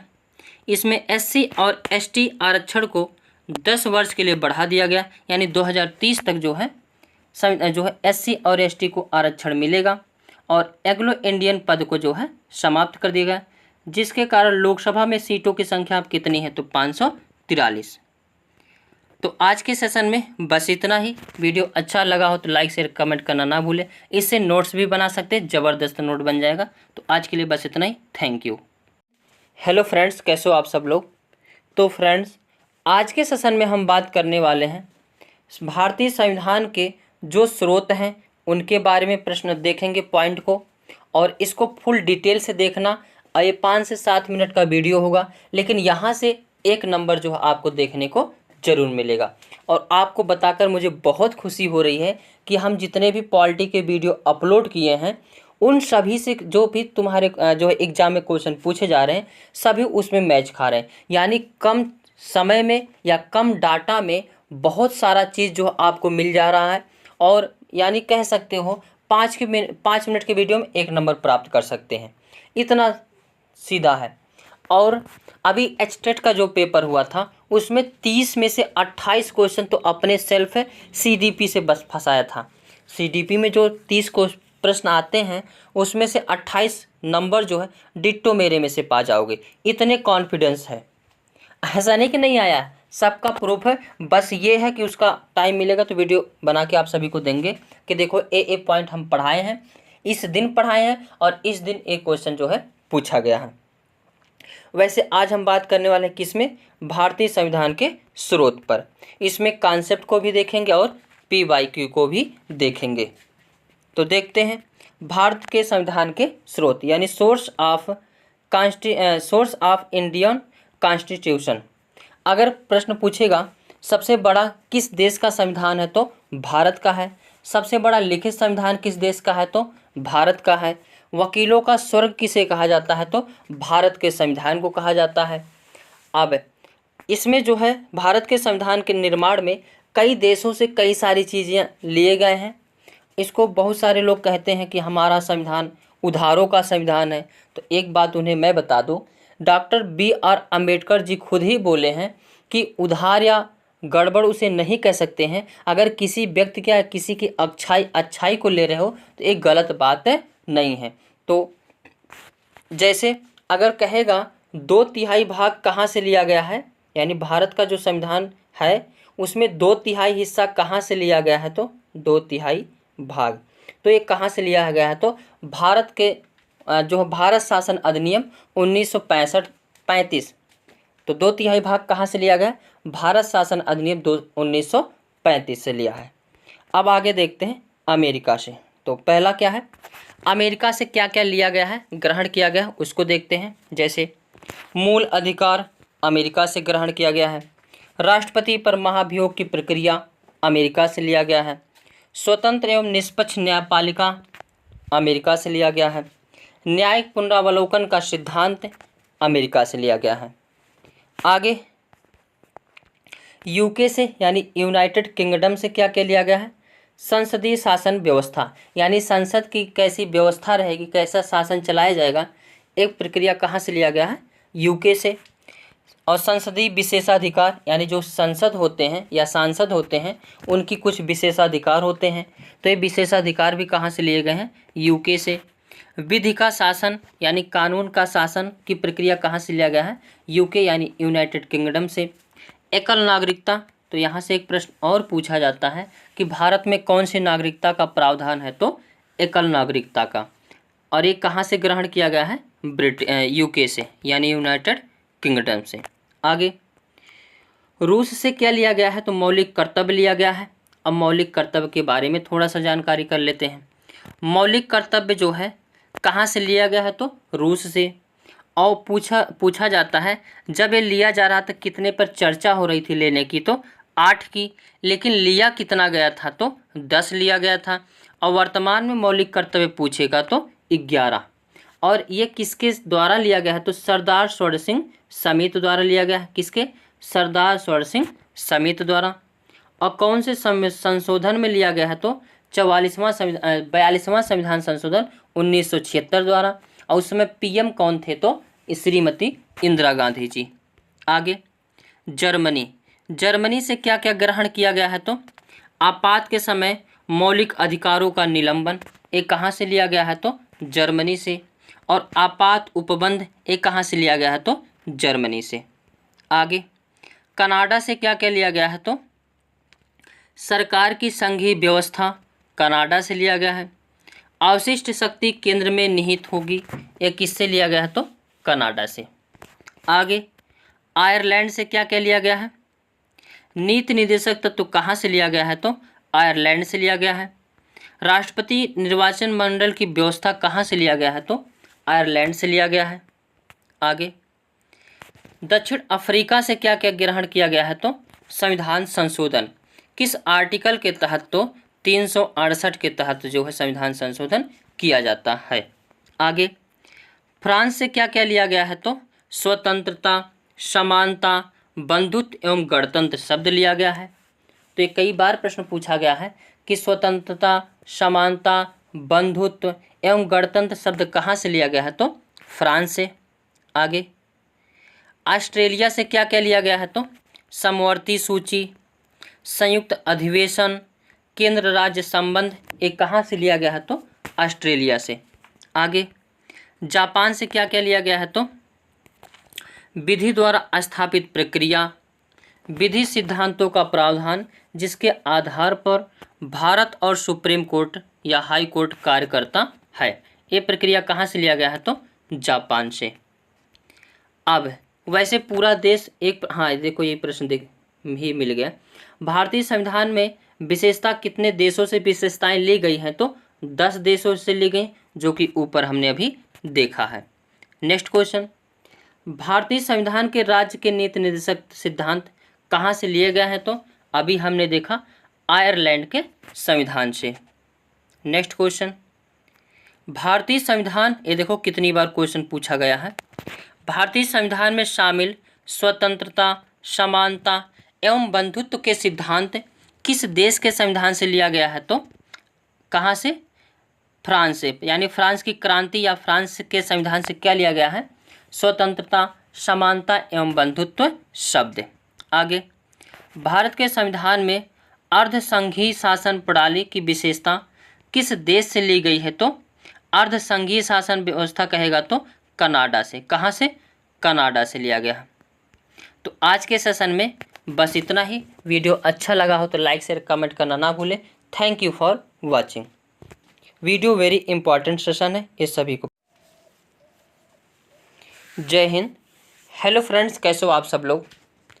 तो फ्रेंड्स, आज के सेशन में हम बात करेंगे भाषा के बारे में, यानी भारतीय की संविधान पे उल्लिखित भाषा कितने हैं, और कुछ महत्वपूर्ण PYQ को भी देखेंगे, जिससे ये पता लग जाएगा कि जो क्वेश्चन PYQ पूछे जाते हैं कैसे पूछे जाते हैं, और जो सर पढ़ाए वो कैसे पढ़ाए हैं। कहीं ना कहीं ये पेट के लिए वेरी इम्पॉर्टेंट है। जिसको भी पेट का एग्ज़ाम देना है उसके लिए वेरी इम्पॉर्टेंट है। कम समय में ज़्यादा चीज़ें आप सभी को मेरे यूट्यूब चैनल पर मिल सकता है, और ऐसा भी नहीं कि वो जो है PY या मतलब पेपर में नहीं आएगा, और पेपर में ज़रूर आएगा। तो चलते हैं देखते हैं। भाषा, भाषा का उल्लेख किस अनुसूची में है? तो भारतीय संविधान के 8वीं अनुसूची में उल्लिखित है। किस भाग में है? तो भाग 17 में है। और कौन से आर्टिकल में है? तो आर्टिकल 343 से 351 तक। आगे, जब संविधान प्रारंभ हुआ था उसमें कुल कितनी भाषाएं थी? तो 14 भाषाएं थी। वर्तमान में कितनी भाषाएं हैं? तो 22 भाषा हैं। अब देखते हैं भाषा के बारे में। पहली, इसको याद कैसे करेंगे 14 को? यूपी पहले पकड़ते हैं। यूपी से 3 भाषा याद करना है, हिंदी, संस्कृत और उर्दू। उसी के जस्ट ऊपर क्या है? पंजाबी। 4 भाषा याद हो गई। अब चलते हैं दक्षिणी भारत में। 5 भाषा, 4 भाषाएं वहाँ याद हो जाएंगी, तमिल, तेलुगु, कन्नड़ और मलयालम। ये 4 भाषा दक्षिणी भारत से याद हो जाएंगी। और दक्षिण भारत जब गए हैं तो जो है 2 बीच में छूट रहा है, महाराष्ट्र और गुजरात। तो महाराष्ट्र का मराठी हो जाएगा, गुजरात का गुजराती हो जाएगा। जब आप पश्चिम की तरफ ऊपर से नीचे तक चले ही गए हो तो पूरब की भी तरफ चलते हैं। बांग्लादेश में बांग्ला, पश्चिम बंगाल में क्या बोली जाती है? बांग्ला। असम में कौन सी भाषा? असमिया। अब ऊपर सबसे छूटा था उसको देख लेंगे, कश्मीर में कश्मीरी, और उड़ीसा में उड़िया भाषा है। तो 14 भाषा याद हो जाएंगे आसानी से। 3 यूपी से याद कर लेंगे, 4 और 4 नीचे से याद कर लेंगे, 8, 2 इधर छूटा है मराठी और गुजराती, 10, एक ऊपर छूटा है कश्मीरी वाला, 11, फिर इधर असम का असमिया, बंगाल का बांग्ला जो है पश्चिम बंगाल का बांग्ला, और उड़ीसा का उड़िया। आगे, और 21वां संविधान संशोधन द्वारा जो है 15वीं भाषा जोड़ी गई थी। 15वीं भाषा कौन सी है? तो सिंधी है। कौन सी है? सिंधी है। तो पूछेगा 15वीं भाषा किस संशोधन द्वारा जोड़ी गई है? तो 21वां संविधान संशोधन द्वारा। कब? और जो है कौन सी भाषा? सिंधी। और 71वां संविधान संशोधन कहेगा तो इसके द्वारा जो है नेपाली, मणिपुरी और कोंकणी भाषा जोड़ी गई है। इसका ट्रिक क्या है? नमक। क्या है? नमक। नेपाली, मणिपुरी और कोंकणी किस संविधान संशोधन द्वारा जोड़ी गई है? तो 71वां संविधान संशोधन द्वारा 1992 ईस्वी में। अब 92 से 92वां संविधान संशोधन याद कर लेंगे 2003 में। इसके द्वारा कितनी भाषा जोड़ी गई हैं? तो 4 भाषा, बोडो, डोगरी, मैथिली और संथाली। तो कितनी भाषा हो गई? 18 4 22 भाषा हो गई।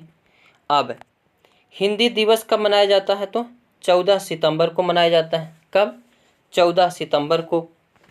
और 10 जनवरी को क्या मनाया जाता है? तो विश्व हिंदी दिवस मनाया जाता है। 21 फरवरी कहेगा तो मातृभाषा दिवस मनाया जाता है। आगे भाषा से संबंधित कुछ आर्टिकल ये सब पूछे गए हैं। अनुच्छेद 343 फर्स्ट कहेगा तो भारत की राजभाषा क्या है? हिंदी है। और भारत की लिपि कौन सी है? देवनागरी। आगे 348 फर्स्ट के तहत क्या है? उच्च न्यायालय की भाषा कौन सी है? अंग्रेजी। और आर्टिकल 120 क्या है? संसद की भाषा के चर्चा की गई है। और आर्टिकल 210 कहेगा तो विधानमंडल की भाषा। आर्टिकल 345 कहेगा तो प्रादेशिक भाषा। और आर्टिकल 346 कहेगा तो पत्रादि की राजभाषा। 350 बी कहेगा तो अल्पसंख्यक वर्ग की भाषा, यानी अल्पसंख्यक वर्ग की भाषा अपने उसको जो है कैसे उसको बढ़ा सकते हैं, समाज में ला सकते हैं, विकास कैसे कर सकते हैं, इन सब के बारे में चर्चा है। और 351 के बारे में लिखा गया कि भारत जो है अपनी भाषा को कैसे बढ़ा सकता है। आर्टिकल 351 किससे संबंधित है? तो शास्त्रीय भाषा से संबंधित। किससे? शास्त्रीय भाषा से, जिसकी संख्या कितनी है? 6। कौन कौन सी है? तमिल, तेलुगु, कन्नड़, संस्कृत, तमिल, तेलुगु, कन्नड़, मलयालम और ओडिसी। 4 तो नीचे से याद कर लेंगे, एक यूपी का, एक ओडिशा का। यूपी से संस्कृत, ओडिशा से ओडिया या ओडिसी, और नीचे से तमिल, तेलुगु, कन्नड़, मलयालम। तो 6 जो है शास्त्रीय भाषा है। आगे तो आज के सेशन में बस भाषा यहीं पर कंप्लीट होता है। अब इसके कुछ जो है प्रश्न को देख लेते हैं बहुत ध्यान से। प्रश्न पूछा गया है कि प्रारंभ में भारतीय संविधान के 8वीं अनुसूची में कितनी भाषाओं को शामिल किया गया था? अब जब संविधान लागू हुआ था उसमें भाषा कितने थे? तो 14। आगे निम्नलिखित में से कौन सी गोवा की राजभाषा है? तो गोवा की राजभाषा कौन सी है? तो कोंकणी है। आगे भारतीय राजभाषा अधिनियम इनमें से किस वर्ष पारित हुआ था? तो 1953 ईस्वी में पारित किया गया था। और इनमें से कौन सी भाषा भारतीय संविधान की 8वीं अनुसूची में शामिल 22 भाषाओं में से एक शास्त्रीय भाषा है? तो अभी हमने देखा संस्कृत एक शास्त्रीय भाषा है। आगे निम्नलिखित में से कौन सी आंध्र प्रदेश की राजभाषा है? तो आंध्र प्रदेश की तेलुगु है। कौन सी है? तेलुगु।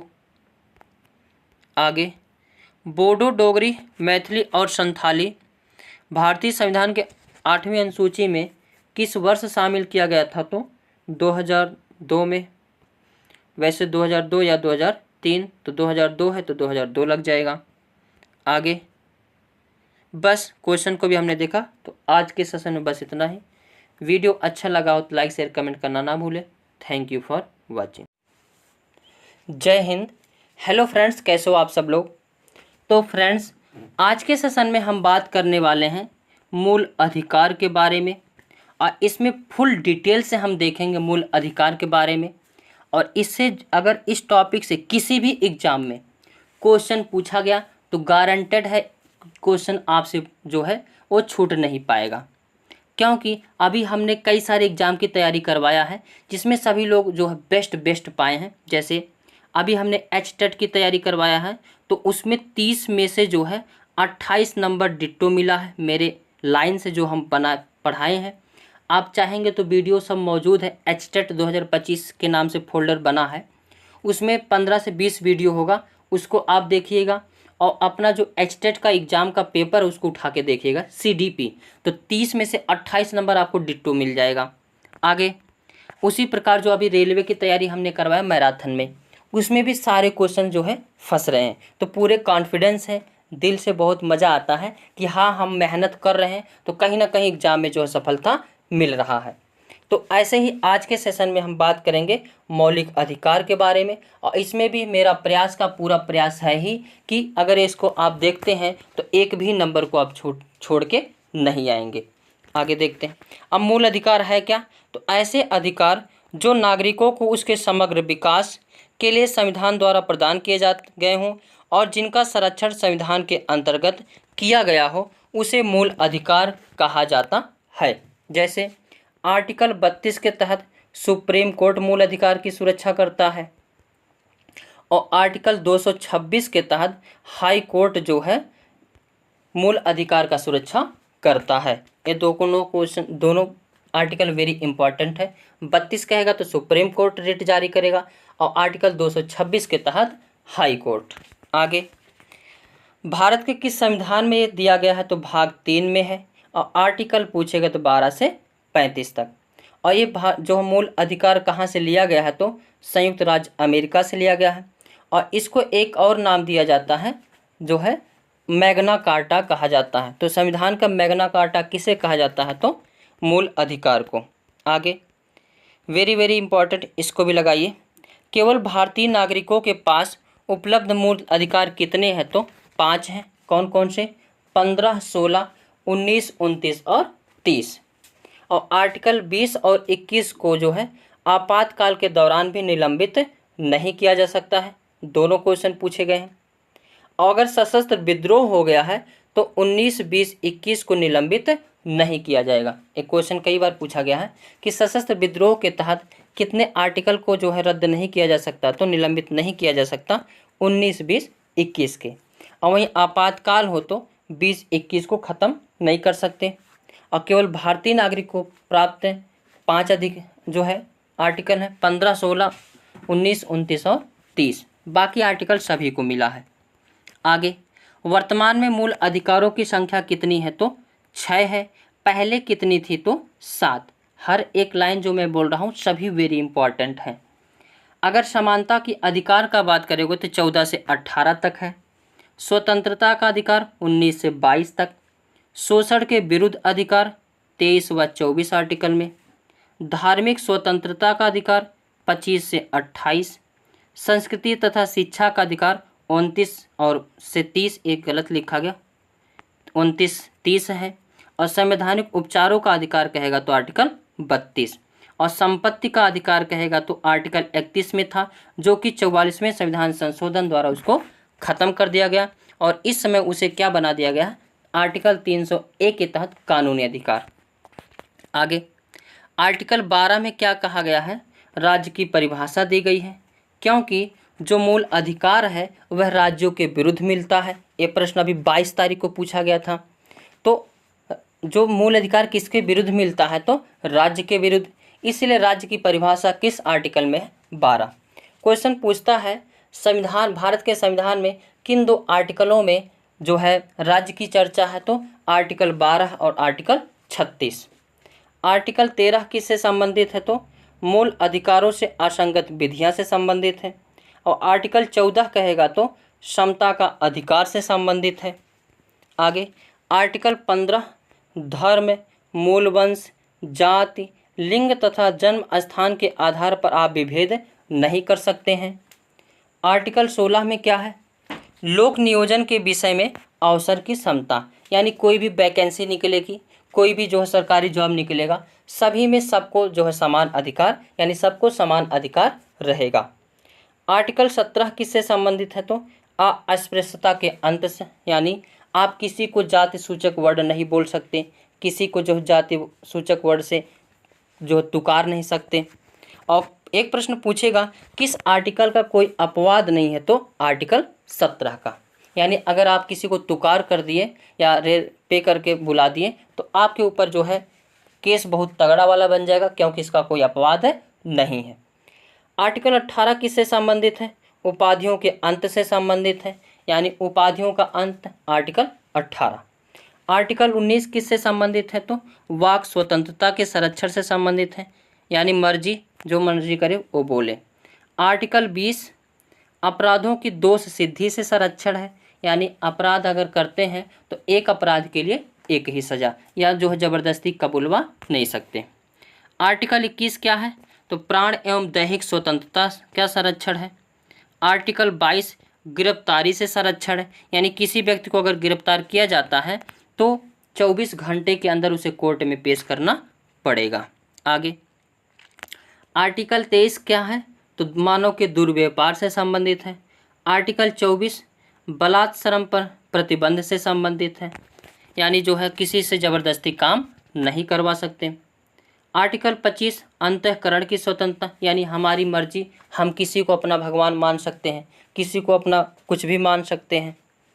और आर्टिकल 26 कहेगा तो धार्मिक कार्यों के प्रबंध की स्वतंत्रता से संबंधित है। आर्टिकल 27 धार्मिक करों की अदायगी से छूट, यानी मेरी मर्जी मैं कर दूँ या ना दूँ, कोई ज़बरदस्ती जो है वो, जैसे दुर्गा पूजा या कोई फंक्शन हो गया, सब लोग आते हैं तो चंदा लेते हैं, तो उसमें आपकी मर्जी, चंदा देना हो दीजिए, नहीं देना हो मत दीजिए। आगे आर्टिकल 28 जो है राजकीय शिक्षण संस्थानों में धार्मिक शिक्षा पर प्रतिबंध सा है, यानी कोई भी राजकीय यानी राज्य द्वारा पोषित शिक्षण संस्थान है उसमें जो है धार्मिक शिक्षा नहीं दिया जा सकता। आर्टिकल 29 क्या है? तो अल्पसंख्यक वर्गों के हितों के संरक्षण से संबंधित है। आर्टिकल 30 कहेगा तो शिक्षण संस्थानों की स्थापना तथा प्रशासन का अधिकार है। आर्टिकल 32 कहेगा तो संवैधानिक उपचारों का अधिकार से संबंधित है। और आर्टिकल 32 के तहत जो है सुप्रीम कोर्ट 5 रिट जारी करती है। कौन सी 5 रिट है? तो बंदी प्रत्यक्षीकरण, परमादेश, प्रतिषेध, उत्प्रेषण और अधिकार परीक्षा। तो आज के सेशन में बस इतना ही, वीडियो कंप्लीट होता है। और इसके बाहर अगर एग्जाम में क्वेश्चन आ रहा तो इसके बाहर आएगा भी नहीं, और अगर आएगा तो आप सभी लोग कर लेंगे। तो आज के लिए बस इतना ही। वीडियो अच्छा लगा हो तो लाइक शेयर कमेंट करना ना भूलें। Thank you for watching. जय हिंद। हेलो फ्रेंड्स, कैसे हो आप सब लोग? तो फ्रेंड्स आज के सेशन में हम बात करने वाले हैं नीति निर्देशक तत्व के बारे में, और ये वेरी इम्पॉर्टेंट भी सेशन होगा पेट 2025 के लिए। किसके लिए? पेट 2025 के लिए, क्योंकि यहाँ से क्वेश्चन आप सभी को ज़रूर देखने को मिलेंगे। पॉलिटी से क्वेश्चन जो उठते हैं वो हमारे यहाँ से तैयारी कर सकते हैं इस यूट्यूब चैनल से। तो देखते हैं नीति निर्देशक तत्व। संविधान सभा में संवैधानिक सलाहकार BN राव के द्वारा इनकी सिफारिश की गई थी, यानी अगर पूछेगा नीति निर्देशक तत्व की सिफारिश किसने किया था तो BN राव। अब BN राव का फुल फॉर्म क्या होता है? वेनिगल राव। और इनकी सिफारिश की गई थी तथा तेज बहादुर के द्वारा प्रारूप का निर्माण किया गया था। तो अगर कहेगा नीति निर्देशक तत्व के प्रारूप का निर्माण किसने किया था तो तेज बहादुर। नीति निर्देशक तत्व की सर्वप्रथम अभिव्यक्ति किस में होती है तो 1935 के भारत शासन अधिनियम के अनुदेश पत्र में होती है। यानी नीति निर्देशक तत्व की झलक कहाँ मिलती है तो 1935 के भारत शासन अधिनियम में। और यह कहाँ से लिया गया है तो आयरलैंड से लिया गया। कहाँ से? आयरलैंड से।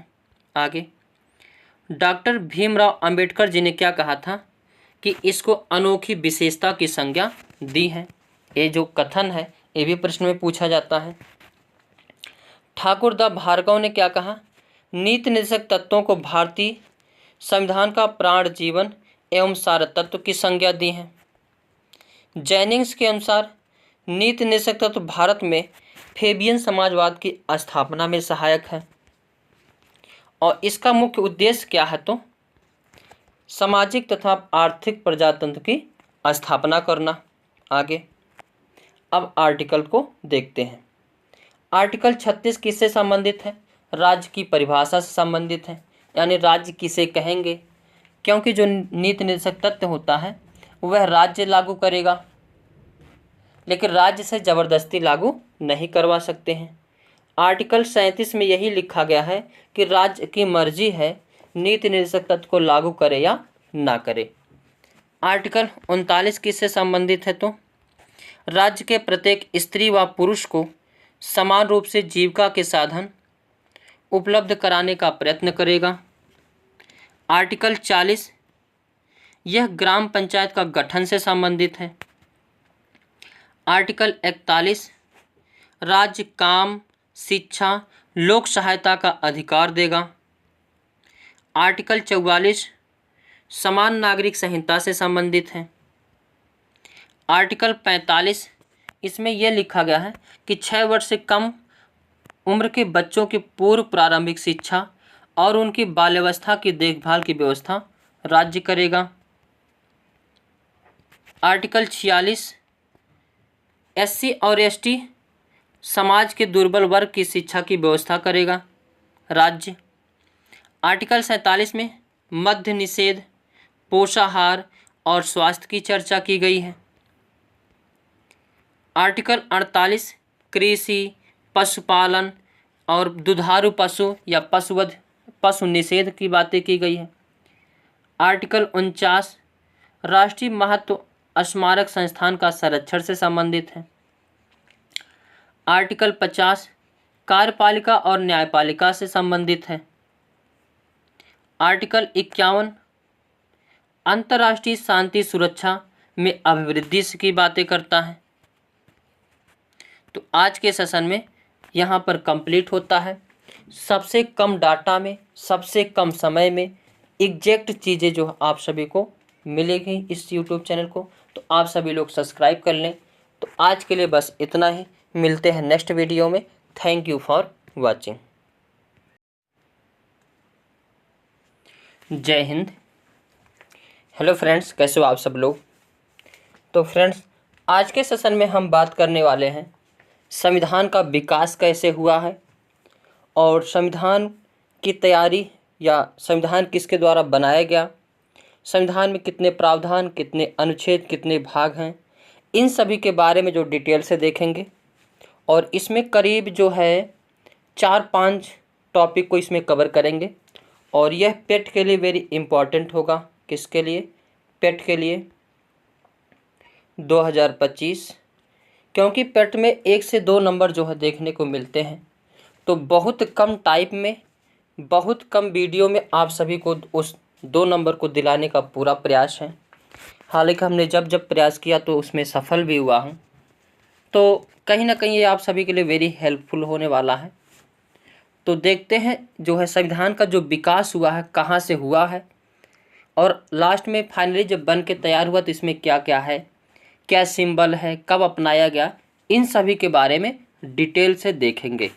तो चलते हैं, देखते हैं भारतीय संविधान का इतिहास।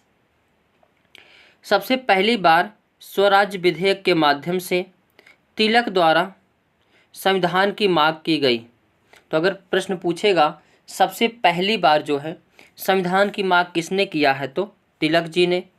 किसके माध्यम से किया है, तो स्वराज विधेयक के माध्यम से। और कब किए हैं, तो 1895 ईस्वी में। अगर दूसरी बात देखें, 1922 ईस्वी में पहली बार महात्मा गांधी जी ने बोला कि भारत का संविधान भारतीयों की इच्छा के अनुसार होगा। तो ये भी प्रश्न पूछा जाता है कि किसने कहा था कि भारत का संविधान भारतीयों की इच्छा के अनुसार होगा, तो महात्मा गांधी। आगे 1928 ईस्वी में नेहरू रिपोर्ट के माध्यम से पहली बार संविधान बनाने का प्रयास किया गया। तो ये भी प्रश्न पूछा गया है कि सबसे पहली बार संविधान बनाने का प्रयास कब किया गया था, तो 1928 ईस्वी को। किसने किया था, तो मोतीलाल नेहरू। यहाँ जवाहरलाल नेहरू नहीं है, उनके पापा मोतीलाल नेहरू हैं।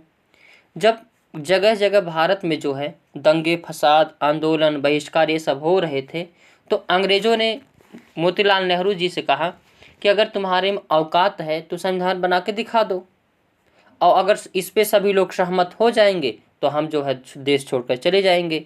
हालांकि उसको पता था सब लोग मान जाएंगे लेकिन जिन्ना नहीं मानेगा। तो हालांकि इसमें जो मोतीलाल नेहरू जी ने इस चैलेंज को एक्सेप्ट किया और बनाने का प्रयास किया, तो उसको क्या कहा जाता है, नेहरू रिपोर्ट। हालांकि ये जो है बाद में रद्द हो गया क्योंकि जिन्ना वैसे भी नहीं मान रहा था। आगे 1934 ईस्वी में M.N. राय यानी मानवेंद्र राय ने कहा कि संविधान का निर्माण संविधान सभा के द्वारा होगा। तो ये भी प्रश्न कई बार पूछा गया है कि किसने कहा कि संविधान का निर्माण संविधान सभा के द्वारा रहेगा, तो M.N. राय। M.N. राय का पूरा नाम भी प्रश्न में पूछा जाता है, तो मानवेंद्र राय। आगे अब उनके पापा 1928 ईस्वी में बनाए थे, जिसको ये जो हम माना नहीं था, तो कहीं ना कहीं इनको धक्का लगा। तो इन्होंने 1938 ईस्वी में कहा कि जवाहरलाल, और इसमें जवाहरलाल नेहरू जो वयस्क थे, तो इन्होंने कहा कि संविधान सभा का जो निर्माण होगा वह वयस्क मताधिकार के आधार पर होगा। तो वयस्क मताधिकार के आधार की बात किसने की है, तो जवाहरलाल नेहरू। अगस्त 1940 ईस्वी में ब्रिटेन सरकार द्वारा अस्थायी मंजूरी प्रदान की गई। यानी अस्थायी मंजूरी कब प्रदान की गई थी, 1940 ईस्वी में। और 1942 ईस्वी में जो है सरकार द्वारा पूर्ण मंजूरी दी गई। कैसी दी गई, तो पूर्ण मंजूरी दी गई। किस मिशन द्वारा, तो क्रिप्स मिशन द्वारा। और इसी के तहत जो है 24 मार्च 1946 ईस्वी को कैबिनेट मिशन का गठन हुआ था, जो कि भारत में जो है 24 मार्च 1946 ईस्वी को आया था। इसमें कितने सदस्य थे, ये भी प्रश्न पूछा जाता है, तो 3 सदस्य थे, पैथिंग लॉरेंस, स्टैफर्ड क्रिप्स और अलेक्जेंडर। जो स्टैफर्ड क्रिप्स इसका था, तो इस कैबिनेट मिशन का जो है अध्यक्ष था। ये भी कई बार प्रश्न पूछा गया है कि इनमें से कौन जो इसमें शामिल नहीं है या कौन सा शामिल है। तो 3 नाम है, तीनों का नाम याद रखेंगे तो कहीं ना कहीं आंसर दे पाएंगे। पैथिंग लॉरेंस, स्टैफर्ड क्रिप्स और अलेक्जेंडर, A.V. अलेक्जेंडर। और स्टैफर्ड जो क्रिप्स था यह क्या था, इस कैबिनेट मिशन का अध्यक्ष था। आगे इसी के तहत जो है अंतरिम सरकार का गठन किया गया। अंतरिम सरकार का गठन कब किया गया, तो 2 सितंबर 1946 ईस्वी को। और अंतरिम सरकार के गठन जब हुए थे, तो अंतरिम सरकार के गठन का कार्य क्या था, तो यह देश का संचालन करता था। यानी देश को कैसे चलाया जाना है, एक काम कौन कर रहा था, अंतरिम सरकार। अब अंतरिम सरकार बना था तो उस समय प्रधानमंत्री किसे बनाया गया था, तो जवाहरलाल नेहरू जी को। रक्षा मंत्री कौन बने थे, तो बलदेव सिंह। रेल मंत्री कौन बने थे, तो अरोड़ा आसफ अली। गृह मंत्री कहेगा तो पटेल जी। कृषि मंत्री डॉक्टर राजेंद्र प्रसाद बने थे। उद्योग मंत्री कौन बने थे, जॉन मथाई। शिक्षा मंत्री कौन बने थे, अब्दुल कलाम आज़ाद। गृह मंत्री तो अभी हमने देखा पटेल जी थे। आगे और इसी समय जो संविधान सभा का भी गठन किया गया। और संविधान सभा जो कार्य करती थी वह संविधान बनाने का कार्य करती थी, लेकिन यही संविधान सभा के सदस्य जो है अंतरिम सरकार में भी होते थे। तो अंतरिम सरकार देश को चलाने के लिए, जबकि संविधान सभा क्या करती थी, संविधान को बनाने का कार्य करती थी। संविधान सभा में कितने सदस्य थे, तो 389 सदस्य थे। लेकिन इसका चुनाव हुआ था 1946 ईस्वी को। कब चुनाव हुआ था, 1946 ईस्वी को। कितनी सीटों पर हुआ था, तो 296। प्रश्न पूछा जाता है संविधान सभा में पहले कितने सदस्य चुने गए थे, 389, लेकिन चुनाव कितने पर हुआ था, 296 पर। क्योंकि इसमें मोहम्मद जो है जिन्ना की पार्टी और कई सारी पार्टी जो है अलग हो चुकी थी। आगे जिसमें से कांग्रेस को कितनी सीट मिली थी, तो 208 सीट मिली थी। और मुस्लिम लीग को कितनी सीट मिली थी, तो 73 सीट।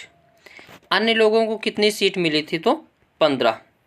इसीलिए जो है ग्रेविल आस्टिल ने कहा कि जो है कांग्रेस ही संविधान सभा है और संविधान सभा ही कांग्रेस है।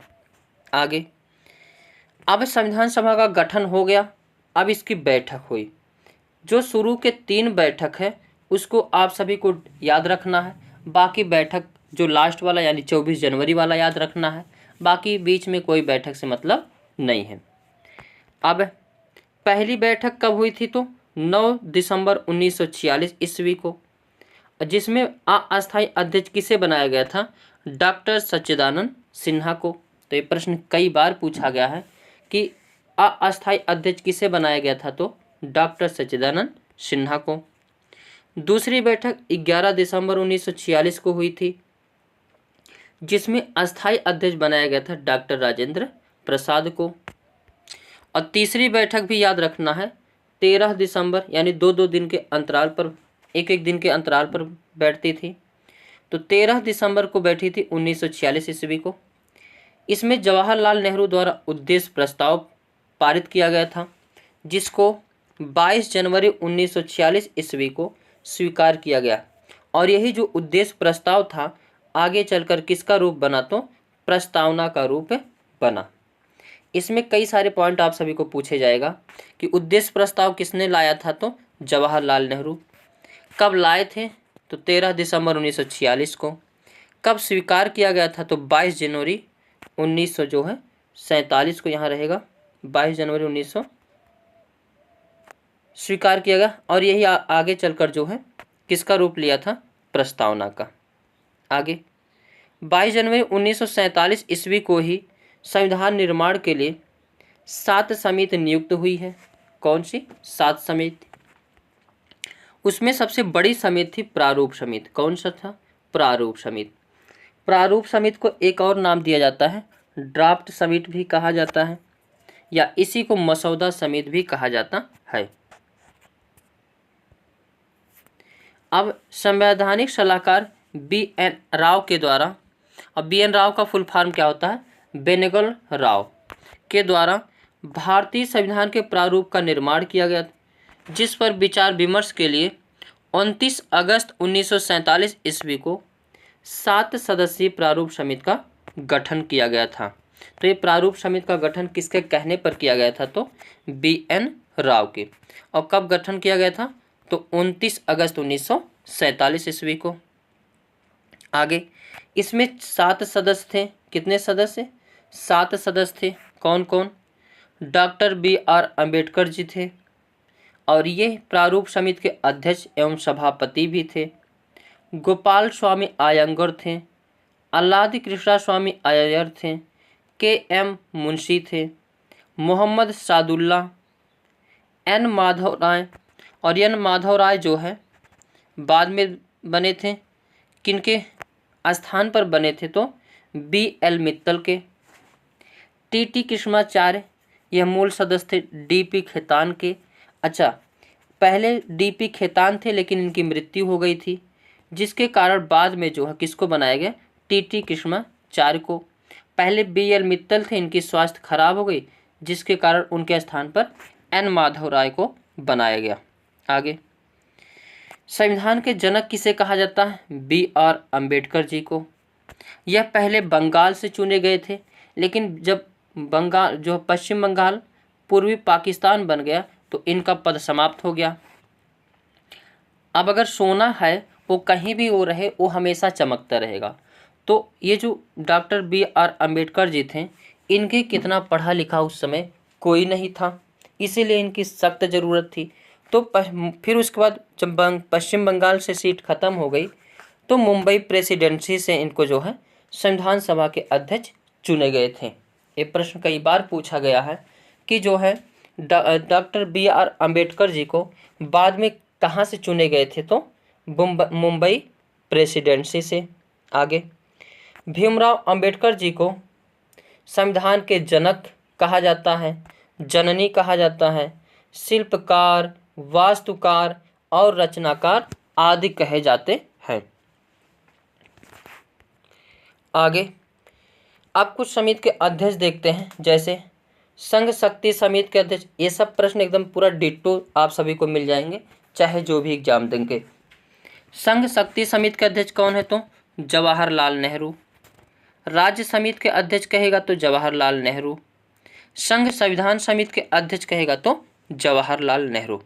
यानी संघ, राज्य और संघ, इन तीनों के अध्यक्ष कौन है? तो जवाहरलाल नेहरू। आगे, सरदार वल्लभ भाई पटेल किस किस के अध्यक्ष थे? तो प्रांतीय समिति के अध्यक्ष, मूल अधिकार समिति के अध्यक्ष, अल्पसंख्यक समिति के अध्यक्ष, सलाहकार समिति के अध्यक्ष। इन सभी के अध्यक्ष कौन थे? तो सरदार वल्लभ भाई पटेल। आगे, कार्य संचालन समिति के अध्यक्ष कहेगा तो के.एम. मुंशी थे। कौन थे? के.एम. मुंशी थे। और वहीं संचालन समिति के अध्यक्ष कहेगा तो डॉक्टर राजेंद्र प्रसाद थे। नियम समिति के अध्यक्ष कहेगा तो डॉक्टर राजेंद्र प्रसाद थे। झंडा समिति के अध्यक्ष कहेगा तो डॉक्टर राजेंद्र प्रसाद थे। आगे, संविधान सभा के द्वारा विधायिका की भूमिका के भी निर्वहन किया जाता था। और जब संविधान सभा विधायिका के रूप में कार्य करती थी तब इसके अध्यक्षता कौन करते थे? जी.वी. मावलंकर, यानी फुल फॉर्म पूरा हो जाएगा गणेश वासुदेव मावलंकर। वेरी इंपॉर्टेंट ये भी पॉइंट है, कई एग्जाम में पूछा गया है कि जब संविधान सभा विधायिका के रूप में कार्य करती थी उसमें अध्यक्ष कौन होते थे? तो जी.वी. मावलंकर। और जब यही संविधान का निर्माण का कार्य करती थी यानी संविधान सभा का कार्य करती थी तब इसकी अध्यक्षता कौन करते थे? डॉक्टर राजेंद्र प्रसाद करते थे। आगे, संविधान सभा के द्वारा 22 जुलाई 1947 को राष्ट्रीय ध्वज को स्वीकृति प्रदान की गई। तो कई बार प्रश्न पूछा गया है, राष्ट्रीय ध्वज को कब स्वीकार किया गया? तो 22 जुलाई 1947 को। 14 सितंबर 1949 को हिंदी को राजभाषा के रूप में मान्यता प्रदान हुई। अब प्रश्न पूछेगा भारत की राष्ट्रभाषा क्या है? तो भारत की राष्ट्रभाषा कुछ नहीं है। अगर भारत की राज्य भाषा कहेगा तो हिंदी है। क्या है? हिंदी। और इसको कब अपनाया गया था? तो 14 सितंबर 1949 ईस्वी को। इसीलिए 14 सितंबर को क्या मनाया जाता है? हिंदी दिवस मनाया जाता है। आगे, 24 जनवरी 1950 ईस्वी को राष्ट्रीय गीत और राष्ट्रीय गान को मान्यता प्रदान की गई थी तथा डॉक्टर राजेंद्र प्रसाद को प्रथम राष्ट्रपति घोषित किया गया था। तो 24 जनवरी के डेट में 3 चीज़ याद रखना है, राष्ट्रीय गीत, राष्ट्रीय गान और राष्ट्रपति जो है, तीनों को संविधान के द्वारा संविधान में मान्यता मिली थी। आगे, ये 24 जनवरी जो है संविधान सभा की अंतिम बैठक थी जिसमें संविधान सभा के सदस्यों के द्वारा भारतीय संविधान पर अंतिम रूप से हस्ताक्षर किए गए। और हस्ताक्षर से सभी लोग अलग अलग पढ़ाते हैं, लेकिन ये चीज़ ध्यान रखना कि मैंने भी कई जगह डिस्कस किया, किताब में खोजा, एनसीईआरटी में देखा, तो उसमें जो है प्रथम हस्ताक्षर किसके मिले हैं? तो जवाहरलाल नेहरू के। और अंतिम हस्ताक्षर कहेगा तो डॉक्टर राजेंद्र प्रसाद को। वैसे भी सोच सकते हैं कोई भी बिल या विधेयक लाया जाता है तो उसमें प्रथम जो हस्ताक्षर पीएम ही करता है और अंतिम जो है अगर कानून कोई बनाना है तो राष्ट्रपति ही करता है। तो उस समय राष्ट्रपति थे डॉक्टर राजेंद्र प्रसाद, तो अंतिम हस्ताक्षर किसके हो जाएंगे? डॉक्टर राजेंद्र प्रसाद। अब कुछ क्वेश्चन देख लेते हैं। भारतीय संविधान के जनक के रूप में किसे जाना जाता है? तो डॉक्टर भीमराव अंबेडकर जी को। भारत के संविधान सभा की पहली बैठक कब आयोजित की गई थी? तो 9 दिसंबर 1946 ईस्वी को। भारत के संविधान सभा की विचार पहली बार किसने दिया था? तो बी.एन. राव दिए थे, बेनेगल। अच्छा, पहली बार कह रहा है संविधान सभा की बात तो किसने दिया था? मानवेंद्र राय, यानी M.N. राय। आगे, स्वतंत्र भारत के प्रथम विदेश मंत्री कौन बने थे? तो अगर विदेश मंत्री कहा जाएगा तो जवाहरलाल नेहरू ही बने थे। आगे, 9 दिसंबर 1946 को आयोजित संविधान सभा की प्रथम बैठक के अध्यक्ष कौन थे? तो पहली बैठक में किसे बनाया गया था? डॉक्टर सच्चिदानंद सिन्हा को। आगे, संविधान पूर्ण रूप से कितने दिन में बनकर तैयार हुआ था? तो 2 वर्ष 11 माह 18 दिन में। और संविधान को 26 नवंबर 1949 को आंशिक रूप से लागू कर दिया गया था। और इसी दिन कितने अनुच्छेद लागू हो गए थे? तो 16 अनुच्छेद लागू हो गए थे। आगे, संविधान दिवस कब मनाया जाता है? तो 26 नवंबर को। विधि दिवस कहेगा तो 26 नवंबर को। कला दिवस कब मनाया जाता है? तो 5 मार्च को। निशस्त्रीकरण दिवस कब मनाया जाता है? तो 15 अप्रैल को। आगे, नेक्स्ट पॉइंट, भारत का संविधान के बारे में जान लेते हैं कि संविधान कैसा है। तो विश्व का सबसे बड़ा लिखित संविधान किसका है? तो कहाँ का है? तो भारत का है। और भारत का संविधान ना ही अधिक लचीला है और ना ही यह अधिक कठोर है, इसीलिए भारत के संविधान को वकीलों का स्वर्ग कहा जाता है। आगे, संविधान की अंतिम बैठक कब हुई थी? तो 24 जनवरी 1950 ईस्वी को। और यह पूर्ण रूप से लागू कब हुआ था? तो 26 जनवरी 1950 ईस्वी को। और आंशिक रूप से कब लागू हुआ था? तो 26 नवंबर 1949 ईस्वी को। आगे, संविधान सभा में कुल पेज यानी मूल संविधान जो है उसमें कुल कितने पेज हैं? तो 251 पेज हैं। और कुल बैठक कितना है? तो 165 + 1 बैठक है। कुल वाचन कहेगा तो 3। कुल शब्द कहेगा तो 1,17,369 शब्द हैं। कुल दिन कहेगा कितना दिन में बना था? तो 2 वर्ष 11 माह 18 दिन। कुल खर्च कितने आए थे? तो 64 लाख। और कुल आर्टिकल पूछेगा तो 395। कुल भाग पूछेगा संविधान में तो 22 भाग हैं और अभी भी 22 हैं।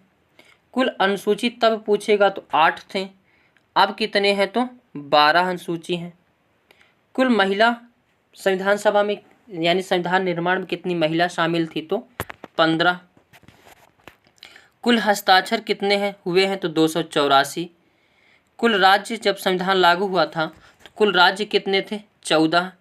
अब कितने हैं? तो 22। 28 है राज्य के बारे में पूछा है, तो कुल 14 राज्य पहले थे, अब कितने हैं? तो 28। और केंद्र शासित प्रदेश पूछेगा तो 8। कुल भाषा कहेगा तो 14 तब थे, अब पूछेगा तो कितने हैं? 22 भाषा हैं। आगे, संविधान सभा ने किस दिन भारत के राष्ट्रीय ध्वज को अपनाया था? तो 22 जुलाई 1947 ईस्वी को। आगे, अब जो है ध्वज के बारे में देख लेते हैं। भारत का राष्ट्रीय ध्वज क्या है? तो तिरंगा है। और इसका अनुपात कितना है? तो 2:3। और इसमें रंग कौन सा है? केसरिया, जो त्याग और बलिदान को दर्शाता है। सफ़ेद, जो सत्य, अशांति और पवित्रता को दर्शाता है। हरा रंग समृद्धि और उर्वरता को दर्शाता है। चक्र समृद्धि को दर्शाता है। और इसे कब अपनाया गया था? तो 22 जुलाई 1947 ईस्वी को। भारतीय तिरंगा के डिजाइन करता कौन है? तो पिंगली वेंकैया। और ध्वज की माता कहेगा तो मैडम भीकाजी कामा। भारतीय ध्वज संहिता 2002 को से 26 जनवरी 2002 से पूरे देश में लागू कर दिया गया। इसके तहत कोई भी जो है राष्ट्रीय ध्वज का प्रदर्शन कर सकता है और यह अधिकार अब 19 फर्स्ट के तहत जो है नागरिकों का मूल अधिकार भी है। तो आज के सेशन में बस इतना ही। वीडियो अच्छा लगे तो लाइक शेयर कमेंट करना ना भूलें। Thank you for watching.